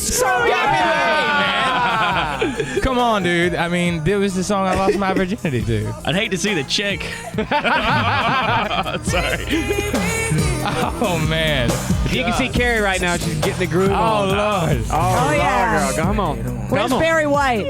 Right here. Right here. Say it. Baby. Baby, baby, baby. Oh man. I can't believe you all pulled that out. Well, I gotta thank Adam in our promotions department because we have. Oh, he comes in. He loves it. Wait, Spaz, come here. This is the stuff that you like, Spaz right? lost his virginity to that too, I believe. Oh man. Let me lick you up and down. Oh God. Till you say stop. Everybody just went and got their tickets back. Stop! They want a refund. I'm in the bin. I'm sorry. What happened to Trapped Under Ice by Metallica? I'm Come on. sorry. Yeah, nothing gets a girl hotter, dude. I'm telling you right now. Man. I was 15. Come on. You can I mean, come on. It was in the background. That's all I remember. Junior high dance music, you know. I was freaking 15 years old. That's all right. You sure? Yes. Weren't 12? No. Down south. Oh. All right, I might have been a little younger. Well, I mean, this shows you the polar opposite of Shinedown. This is the song. Okay? Wait, hold on. And then across town, your cohort's romancing the chick to this. That was me, girl. You better hold on. Wait, hold on. See, that's the yin and the yang of Shinedown right there. Yeah, exactly. Leave that one on. Come on. That's what the people. Listen to that. That's brilliant. You gotta be careful, because if you try to swap between those two songs, you could hurt somebody. Oh, man. Oh, dude. Oh, dude. That brings back some I always have a career in some other point of man. I always have another man. This is great. Well, we gotta thank our sister station, Star 93.7, the Rhythm of Boston, for coming up with the Silk song for us. Oh, man. Favorites of today. Did you make it through the whole song? I've made it through like 7 or 8 times, I believe. Oh, whatever. Shut up. I was 15 years old. Exactly. Wrong answer. I Guys, thank you had guys. the economy pack. I mean, come on. He's like, wait, hold on. I gotta hit reset on the CD player. Yeah, exactly. Oh, hell. Oh. Round 7 coming up.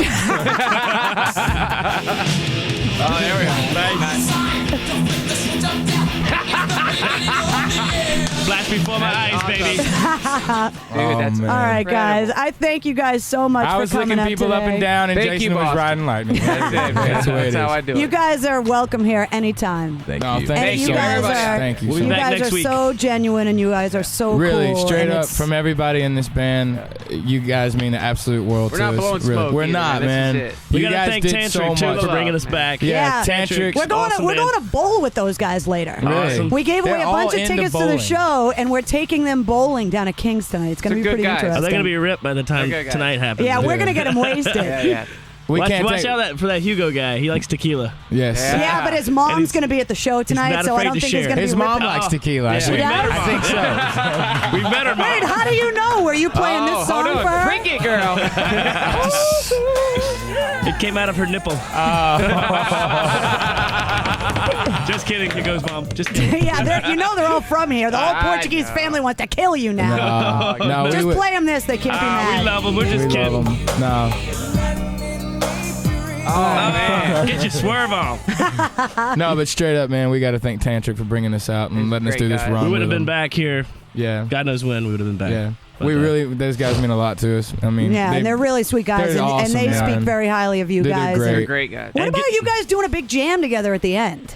We're You guys trying should to- work on that. We're trying to It'll work probably it. happen. It'll probably happen. We're gonna Maybe. work. We're actually trying to work out. I mean, because of my dumbass, I was sick, so Oh. you know, I've been off for a couple of days, and I know everybody in my band hates me. So Yes, we do. No, we so don't. we'll start. We'll. Who can hate you? Put in the other side. You'll see. There you go. That's where this comes from. All right, But Shinedown, thank you so guys much, so Boston. much. Thank you, Boston. Thank you so much, Mistress Carrie. Stuff. You guys are Girl, the you look best. good. Tell your mother thank you. Hell yeah. He's going for you. It's getting him in the mood. I know. Now he's trying to hit on my mom. I know. I'm gonna slide it in right to the top. White snake, baby. Wait, hold on. Oh, Stand up and shine. Stand up and shine. Where is that? You got to get Kevin from Tantric to do that. Called crap. Taking a beating today. Can you feel that one, Lou? He doesn't give a crap. Oh, I'm sorry. I'm sorry. After the day That's he's the had. second day in a row Sorry. they've taken a beating I'm that caused a sorry. black eye. Hey, sorry. Oh, all right, Eddie, I'm sorry that we ran late. We're Let gonna him stay play overseas. I We're don't gonna know. What do play you want some from more me? Silk. What do you want from me? Hey, what do you want from me? I was corn-fed. I wasn't raised in Britain. I don't know what's I don't know going anything on. about it. I'm sorry. I don't know nothing. Have you guys heard the new Aerosmith yet? I bet it's good. But it's good. That was Shinedown on March 11th, 2004, 7 weeks after they recorded Simple Man in the studio on January 20th. They came back to town that summer. Here's their next visit to my show on June 8th. You love and understand.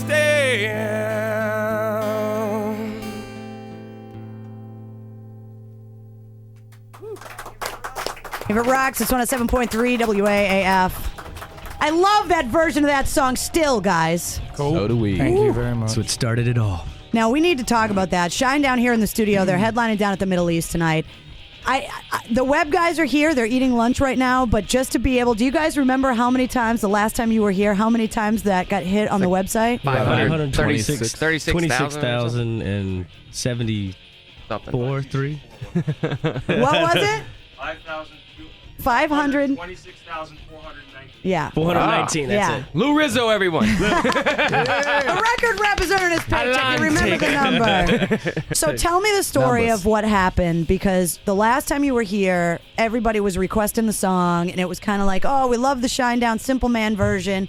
Since you guys left here till now, what the hell is going on? You're re-releasing the whole album. WAAF and their listeners has caused quite a commotion in the Shinedown camp. Just to let you know, I mean, we'll forever be in debt to everyone here, because I mean it really started something really big. Atlantic freaked out, and now they're re-releasing our record, Leave a Whisper, with Simple Man, another version of Burning Bright, and another acoustic version of 45. And all because of what happened too, that day. 45. The video for 45 will be on there too. Yeah, all just because of being in the studio that day at this radio station. You know, I mean that's why it's happening. And I don't really think that it triggered anything with Atlantic until because when we were in here, and because it wasn't planned when we did it. The record company, when they get an album like yours, they sit down and they formulate like a game plan so they can get everybody on the same team, get everybody focused on the same goals. Yep. And we screwed it all up. What I'm saying though is that, you know, it didn't really happen until the 6 weeks later when we came back with Tantric. Right. And then we came in and we found out how many times it had been downloaded. And then I remember Lou called up to New York and was like, dude, this thing was downloaded like 526,000 times. In 6 weeks. 6 weeks. And no, I don't think anybody knew that. And then as soon as it started, there were like all these emails. Then and everybody started talking. Stuff. And they started getting, everybody at Atlantic like, started having meetings. What does that mean? And they're like, well, it probably, and it's like, well, dude, it probably means that you struck a nerve. Yeah. And you might need to look into this. So, you know, luckily just they did, like what you know. Jason said, we completely indebted to you for everything. No. Yeah, I mean, but it was a special moment. It still sends chills down everybody's spine that was here that day when we hear that version of the song. Oh, it's too, you know, we're just lucky that we were here, you know. I mean, it happens, you know. I was, and you live for a moment. Sometimes the stars align and it happens. Yeah, exactly. You wait all your life for something like that to happen, you know. It's crazy. Now, you re-recorded the song, which a different version of Simple Man is going to be on the re-release of Leave a Whisper. It's still acoustic. It's just still one, that's what I guitar, want to talk about. So what did you guys do? You went into a recording studio, right? Yeah, same place we actually recorded the song 45, and a lot of the same places that a lot we of the did demos mixing and stuff. It's too. more of a house vibe right there on a little lake, little and stuff. swamp. Yeah, down swamp. down in Orlando. It's Sanford County, baby. Sanford, baby. That's what it's gonna be called, the Sanford Sessions. But yeah, you know, we just ran down there real quick to Orlando and got in a studio that we'd been in before anyway. Right. And drank some wine, sat in some chairs, and threw on the cans and let it ride, you know. But just so everybody knows, it's not like we were in there for hours and hours on this thing. No, it's still got the same. We cut it real quick. You can just tell that you. I think I sang it just like needed 3 to be times, a little cleaner. and that was it. And then we were in there and we were like, well, while we're here, why don't we just do a version of 45?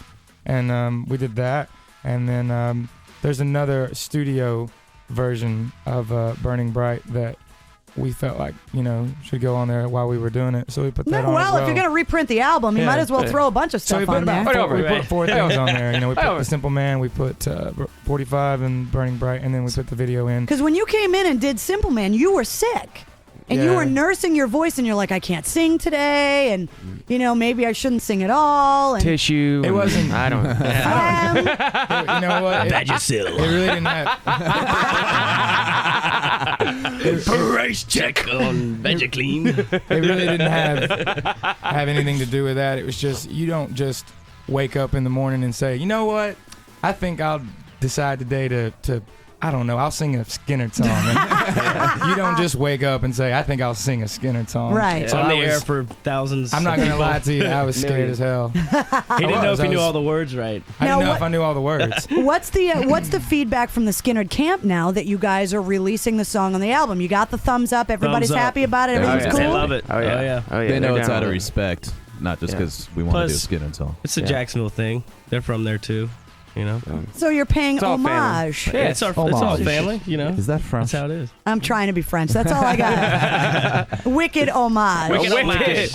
Wicked retarded. New England French. So the new CD, the new version of the CD is coming out on June 15th, which is next Tuesday. That's for the same low price, mind you. And it has the video from 45 I've been kidnapped by Kmart. MTV doesn't like Shinedown, so now that was the other thing that we got to talk about. Well, so, look at us, you know. I don't Would know. you like that? We're not the Strokes, so we they're don't sing kind of through upset. our noses. the original version of the CD will be out of print. Yes. So if you can find it when it doesn't have Simple Man on it, that's the one you want to get, leaving the shrink wrap. And then buy the one with Simple Man on it with all of the extra tracks on it. Right. Yeah, if you want to be diehard about it, that's what you would do. And buy your mother. I'm putting this Get your mother away. one as Get well. your mother and your brother one. So 45, which is the single now, but Simple Man to the rest of the country, they're just now starting to play it. Yeah. Well, that actually doesn't officially get released.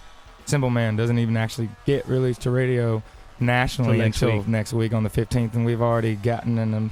Yeah, everybody's playing it already. Yeah, it's like number 50 on the charts, hasn't even been released because you guys, people are like taking your version across the country and stuff. So are you guys going to make a video for it? Because I want to talk about the video for 45 that you can get on the CD, which MTV refuses to play. Actually, Jay-Z can like they shoot banned us and stuff, you know, and it's so unfair, you know. I don't. And then Rolling Stone wrote an interesting little piece about the whole thing. Too. It doesn't make any sense how. Now you tell know? tell me the story from the beginning. You made a video for MTV. Well, we made a video, period. Right, you made it for everybody, for Fuse, for websites or whoever wants to show it. And guess what they want to call it? MTV and VH1. It's not even 45. It's called Staring Down. They won't even go. Hold on. Oh yeah. Oh yeah. So you make the video. This is America. Which you have said on numerous occasions that is an extremely personal song for you. Yeah. So you make the video for the song, you send it out to all the video outlets, and you get a response back from MTV and VH1, who are the same parent company, and they say what?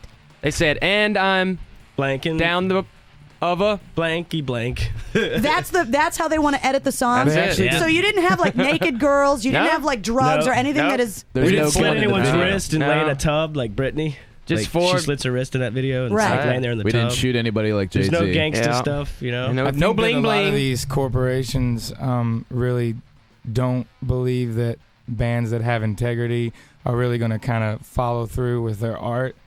I was like, you know what? Don't play it. Yeah, that's what I said too. They I was wanted like, the to best take thing. out. They we wanted haven't to had make their it like support in a year they did anyways, 4 edits, basically. It went everything to, and I'm staring 5, and I'm 40. It's like a remix. It was just lame. And I was like, dude, don't play it. So barrel of a 45. Could not be played. You couldn't put the They same. couldn't say barrel and 45 in the same line. Yeah, in the same context. The most rock thing we could do though is just say, you know what? If you don't want to play it, don't play it. I don't know. It had nothing to do with what was going on in the video, because hell, we only had $50,000 to make the video to begin with, and we had this enormous. Now, $50,000 sounds like a lot of money to a lot of people, but for like Britney Spears, who spends $1.5 million on a video, it's a pretty small budget. It's a very small budget. And rock music, I mean, that's just like you wouldn't believe how much videos cost. So that's like that's bare there's, bones like, budget. you know. You can't go any lower than that and have a video made. But it's not about like blue screens and all this other technical BS. It's about like when you get into the money aspect of it. If you're trying to do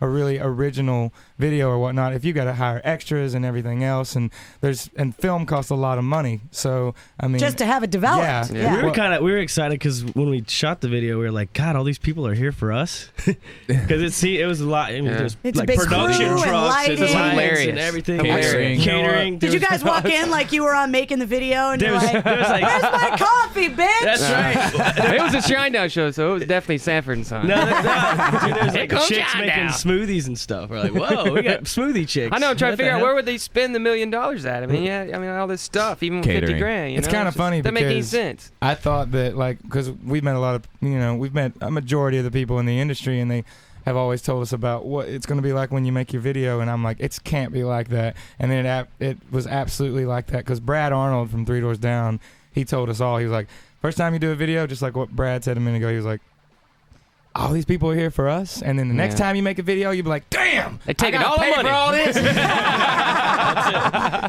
So we're happy to. How much am I paying you to stand there and drink that soda right now? Man. And there's like three of those people. They got a gaffer. They're just hanging around. A guy that just what are you tapes doing? stuff. Where's the gaffer? So MTV still banned 45. So are you planning on making a video for Simple Man? 23rd and 24th of this month. It don't mean anybody's gonna see it, but we're gonna make one. It'll be on the website at least. So wait, hold on. So when you go in to make the video. That's it. That's our theme song. You know that. Oh yeah. That's how we ride up in there. That's how we ride up on stage now. Here comes Shinedown. Some people show up in a taxi or in a limo. We show up in a taxi. Yeah. That's how we So do it. what's the premise of the video then for the Simple Man video? Oh, God. We haven't figured it all out. We're still yet. getting. Can we come? We want to be in the video. That'd be awesome. Sure, come on out. That'd be awesome. Where are you filming it? We don't know yet. We want to do it in Film it in Jacksonville. Boston. I Oh no, know. you got to do it in Jacksonville Hey, we because want of to do it in our Skynyrd. hometown, but I mean, They're not going to let us do Welcome that. If it was up to us, we welcome would to the, film it in Boston and Jacksonville. Yeah. We Welcome to filmed the two record places. industry, though. They tell you what to do. Grab your ankles. And stay. Wait, that's what they told me on the Mantown shoot. Yep, What the hell? That's it. Grab your ankles. They're like, okay. So you don't anyways, even you're know going to what LA. do you know what the premise of the video is going to be? We haven't. We're still figuring it Give out. me a little bit of dirt. Come on, just give me an idea. You don't have to tell me everything. My daughter's gonna be in it. Are you going to roll up in a little red pickup truck? Probably. That'd be cool. Oh. Actually, that was one of the treatments. I Yeah. think. It is. There was a pickup truck involved. Well, from Sanford and Son, that's what they had, the old red pickup truck. Brent Sanford, Your yeah. daughter's going to be in it? Yeah, she's gonna be in it. Which is very cool because it's a tribute to the yeah. Skynyrd thing and the family and Oh yeah. I think the label especially, and I think they were nervous they said this, they were like, they didn't want to make the video like a Skynyrd tribute thing. They wanted to make it a Shinedown video. But we were like, well, we weren't planning on doing that anyway, but we did want to have... You gotta have respect. Yeah, you gotta have exactly. respect. Yeah. I mean, that's just how it is. Like, they got me on the phone trying to do all this stuff with the video. I'm like, you can get off me. You need to talk to Jason. I'm like, I ain't got nothing to do with this. Yeah. You need to just go ahead and talk to that guy. Ain't no way, They had some just ridiculous stuff, too, that people... They don't have a dirty, This one guy was crusty like, vibe. how about, I'm thinking bling bling here for the Shinedown Simple Man video. We're like, what's that? I mean, it gets really Simple. deep. What are where you it's talking like- about, dude? One guy really pissed me off. He's just like, no respect. I don't even think people know the story of Skynyrd, and it's just What? Yeah, it's like That was his treatment. You're as far north It's like- of the Mason-Dixon as you can get in Boston, babe, and I we had know these- the story. Where the hell did this guy grow up? These people that were dying on the side of the road and stuff, and I'm just like, They I had want us to slap looking this at our own guy. dead I'm body. like, Yeah, do there you, was a do one you know treatment that the? was They what? really They wanted you to terrible. what? looking at There was our a own car dead wreck, bodies. and we walk over, and it ends up being us in a limo dead with a bunch I'm like, of do you girls know the everywhere. story of Skynyrd? I'm like, that's so disrespectful. I'm just like, it's just irritating. Yeah. It's very... It's best just not to talk about because I'll just start. Maybe we should getting come up angry. with some video treatments. If you got an idea for the Shinedown video, let us know. 617-931-1AF. I want to play something else off the record. Burning Bright from Shinedown off of the CD Leave a Whisper, and there's an acoustic version of that song being put on the new version of the CD. No, it's a different studio. I'm confused. It's okay. There was It's a whole new version. Oh, okay. one of the producers that It's a we country worked with, version. I feel like there. No, one of the producers on the record took basically all the tracks that like Bob Marlette did, but then he took some of the demo tracks when he recorded like the vocals and the guitars and Oh, whatnot. okay, so he did And like a what remix. He remixed it, which in my opinion, he nailed it. ass. Yeah. He nailed it. Like, You like it's- the new version better? He nailed it. Really? Got a little more sex to it. It's good. It's got a lot more sex. There's nothing wrong with that. No, this There's is a nothing great wrong with that version. version, but it's more like a metal ballad. No offense, but it kind of is. The more I listen to it, I guess, in a way.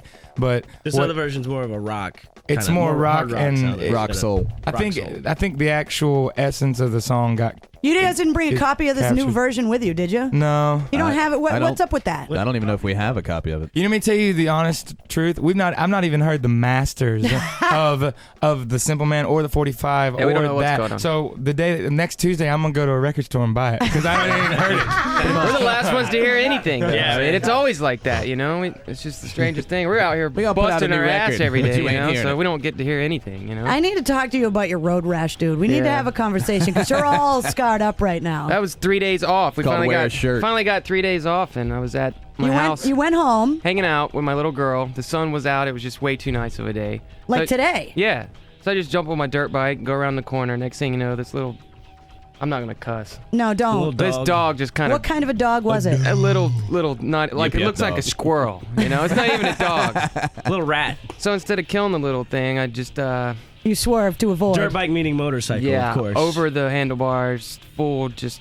I mean, I looked like a mummy when it was done, but I did get. That was good fun Lortax. changing the bandages. Yeah. You got some good I mean, it was painkillers really out of it, bad, so. you know. I mean, it sucked too. I don't know if I believe it at all because the he next- was on the beach, and I'm like, women don't put that much clothing on the beach. So I'm just wondering if homeboy just lost his stuff. But I landed in the gravel with gravel and sand and everything No mixed shirt in, on. and they had to scrub it out with a brush with no pain Oh. medication. I mean, it was Well, if you're gonna go unbelievable, ass man. over tea kettle over the handlebars of your motorcycle, avoiding a dog, you should get pain medicine. Yeah. Nothing? You know what? Yeah. though? And lots of it. After I did, but not during the whole thing. I mean, I was like screaming like a little girl in there. I mean, it was really, really bad. And then 2 days later, I had to get on a plane and fly to Lubbock, Texas, and do a show with Damage Plan. And I'm like, oh my God, I got to try to hang with Dimebag, which ain't gonna happen anyways, you know. And, Yeah, and your so I'm liver- up there like a mummy, wrapped in bandages, you know. I mean, Trying to play. Yeah, it was just. I will admit this though.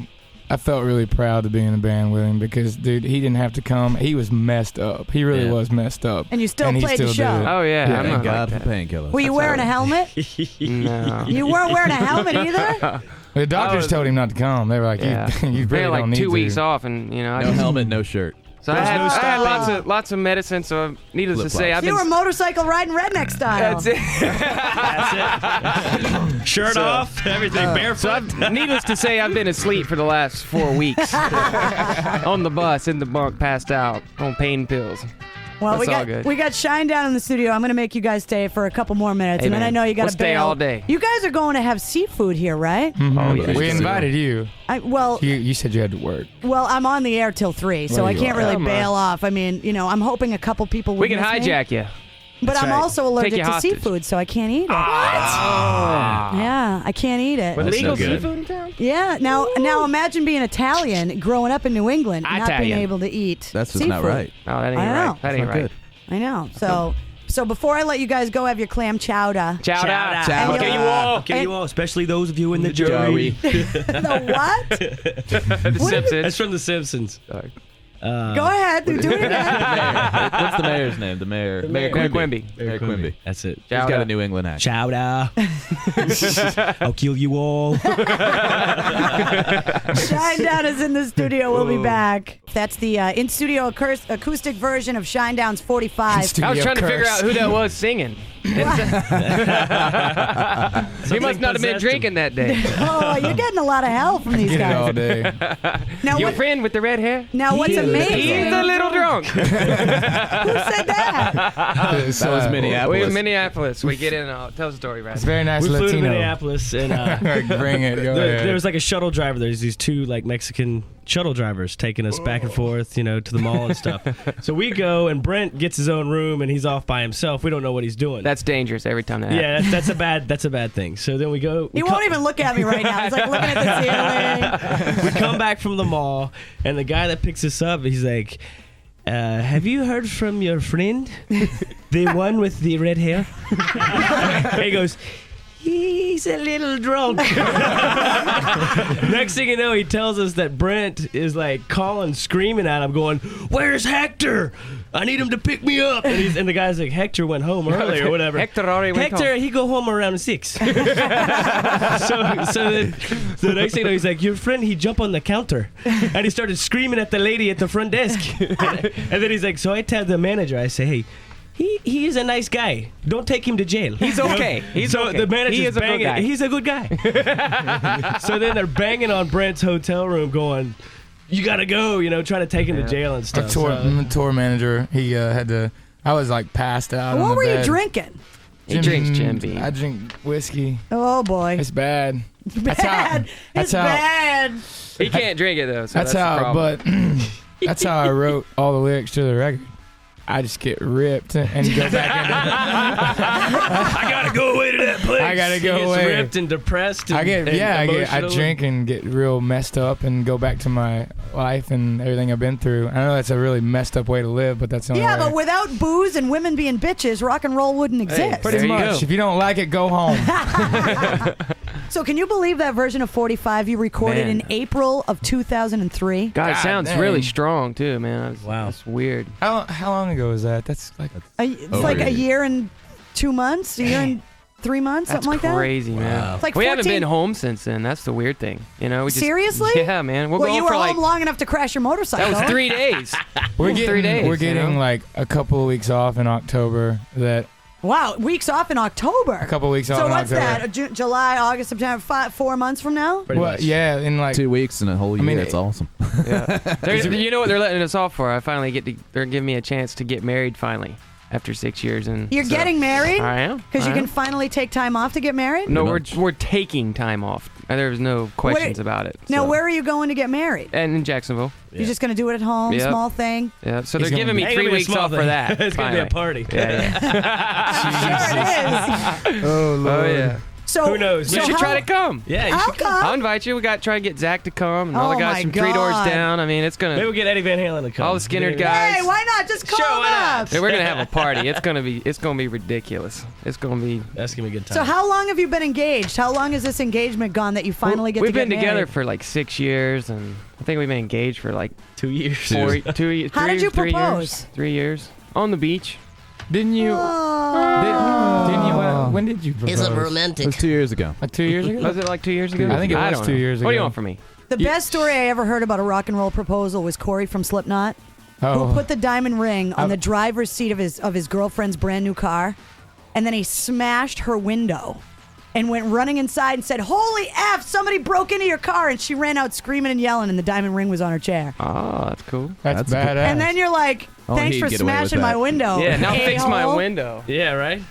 Well, Had congratulations on the wedding. That's Great. awesome that you're going to take some time off to do that. And I'm Got bummed to. you guys aren't going to be here next weekend for Van Halen. Yeah. But we're all really excited. We're going to the show. We're pretty psyched about That's it. gonna be hot. awesome. It's gonna be a good. But you show. guys are doing what? All of the dates in July? July, July to 19th. August. Well, yeah, 19th through I believe it's August 20th. Yeah.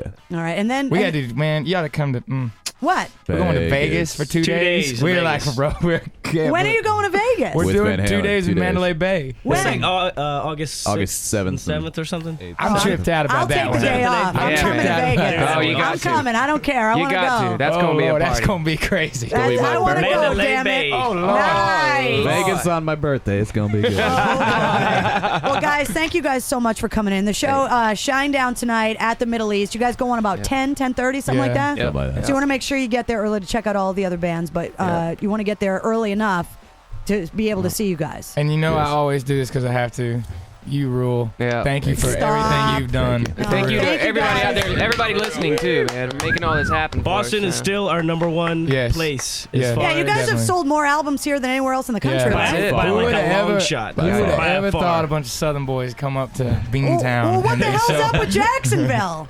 No, they give us they love. love- They they give us love us love. there, It's but just, I I mean, That's a small place. it's a smaller place, you know. But I mean, you know, we would have never have guessed. You know, you never know. But I mean, to be, you I mean, guys it's are number just one giving by us so like, much love, like man. Like a thousands, lot. like thousands of records. Yeah. I mean, ahead of everybody else. Well, There's- AAF listeners are always down with unbelievably it. loyal, and they're Yeah. always out to go and discover new bands. So I'm psyched that they're behind you because Well, it means they a great are deal a to us. powerful force. They are. Obviously. We love them. All right, Shinedown tonight. I'll see you guys at the show tonight. I'm All right, definitely all right. going to make it down. And I got to play this tune for you. Good luck at the wedding with Zach. That was Shinedown in the studio on June 8th of 2004. And just a footnote, I did get invited to the wedding in Jacksonville, and I did go, and it was insane. And I also went and saw them open up for Van Halen, and Brent Smith took me backstage and introduced me to Eddie Van Halen and at the time, a very young Wolfgang Van Halen.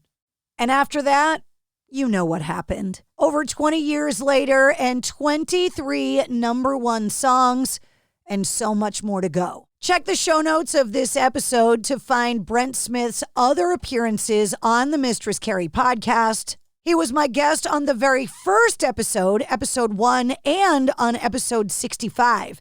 You'll also find the link to this episode's corresponding playlist where you'll find all of the songs and artists that we referenced in the interview. But you won't find my version of Simple Man, at least not yet. Thank you so much for listening, and you can find more at mistresscarrie.com.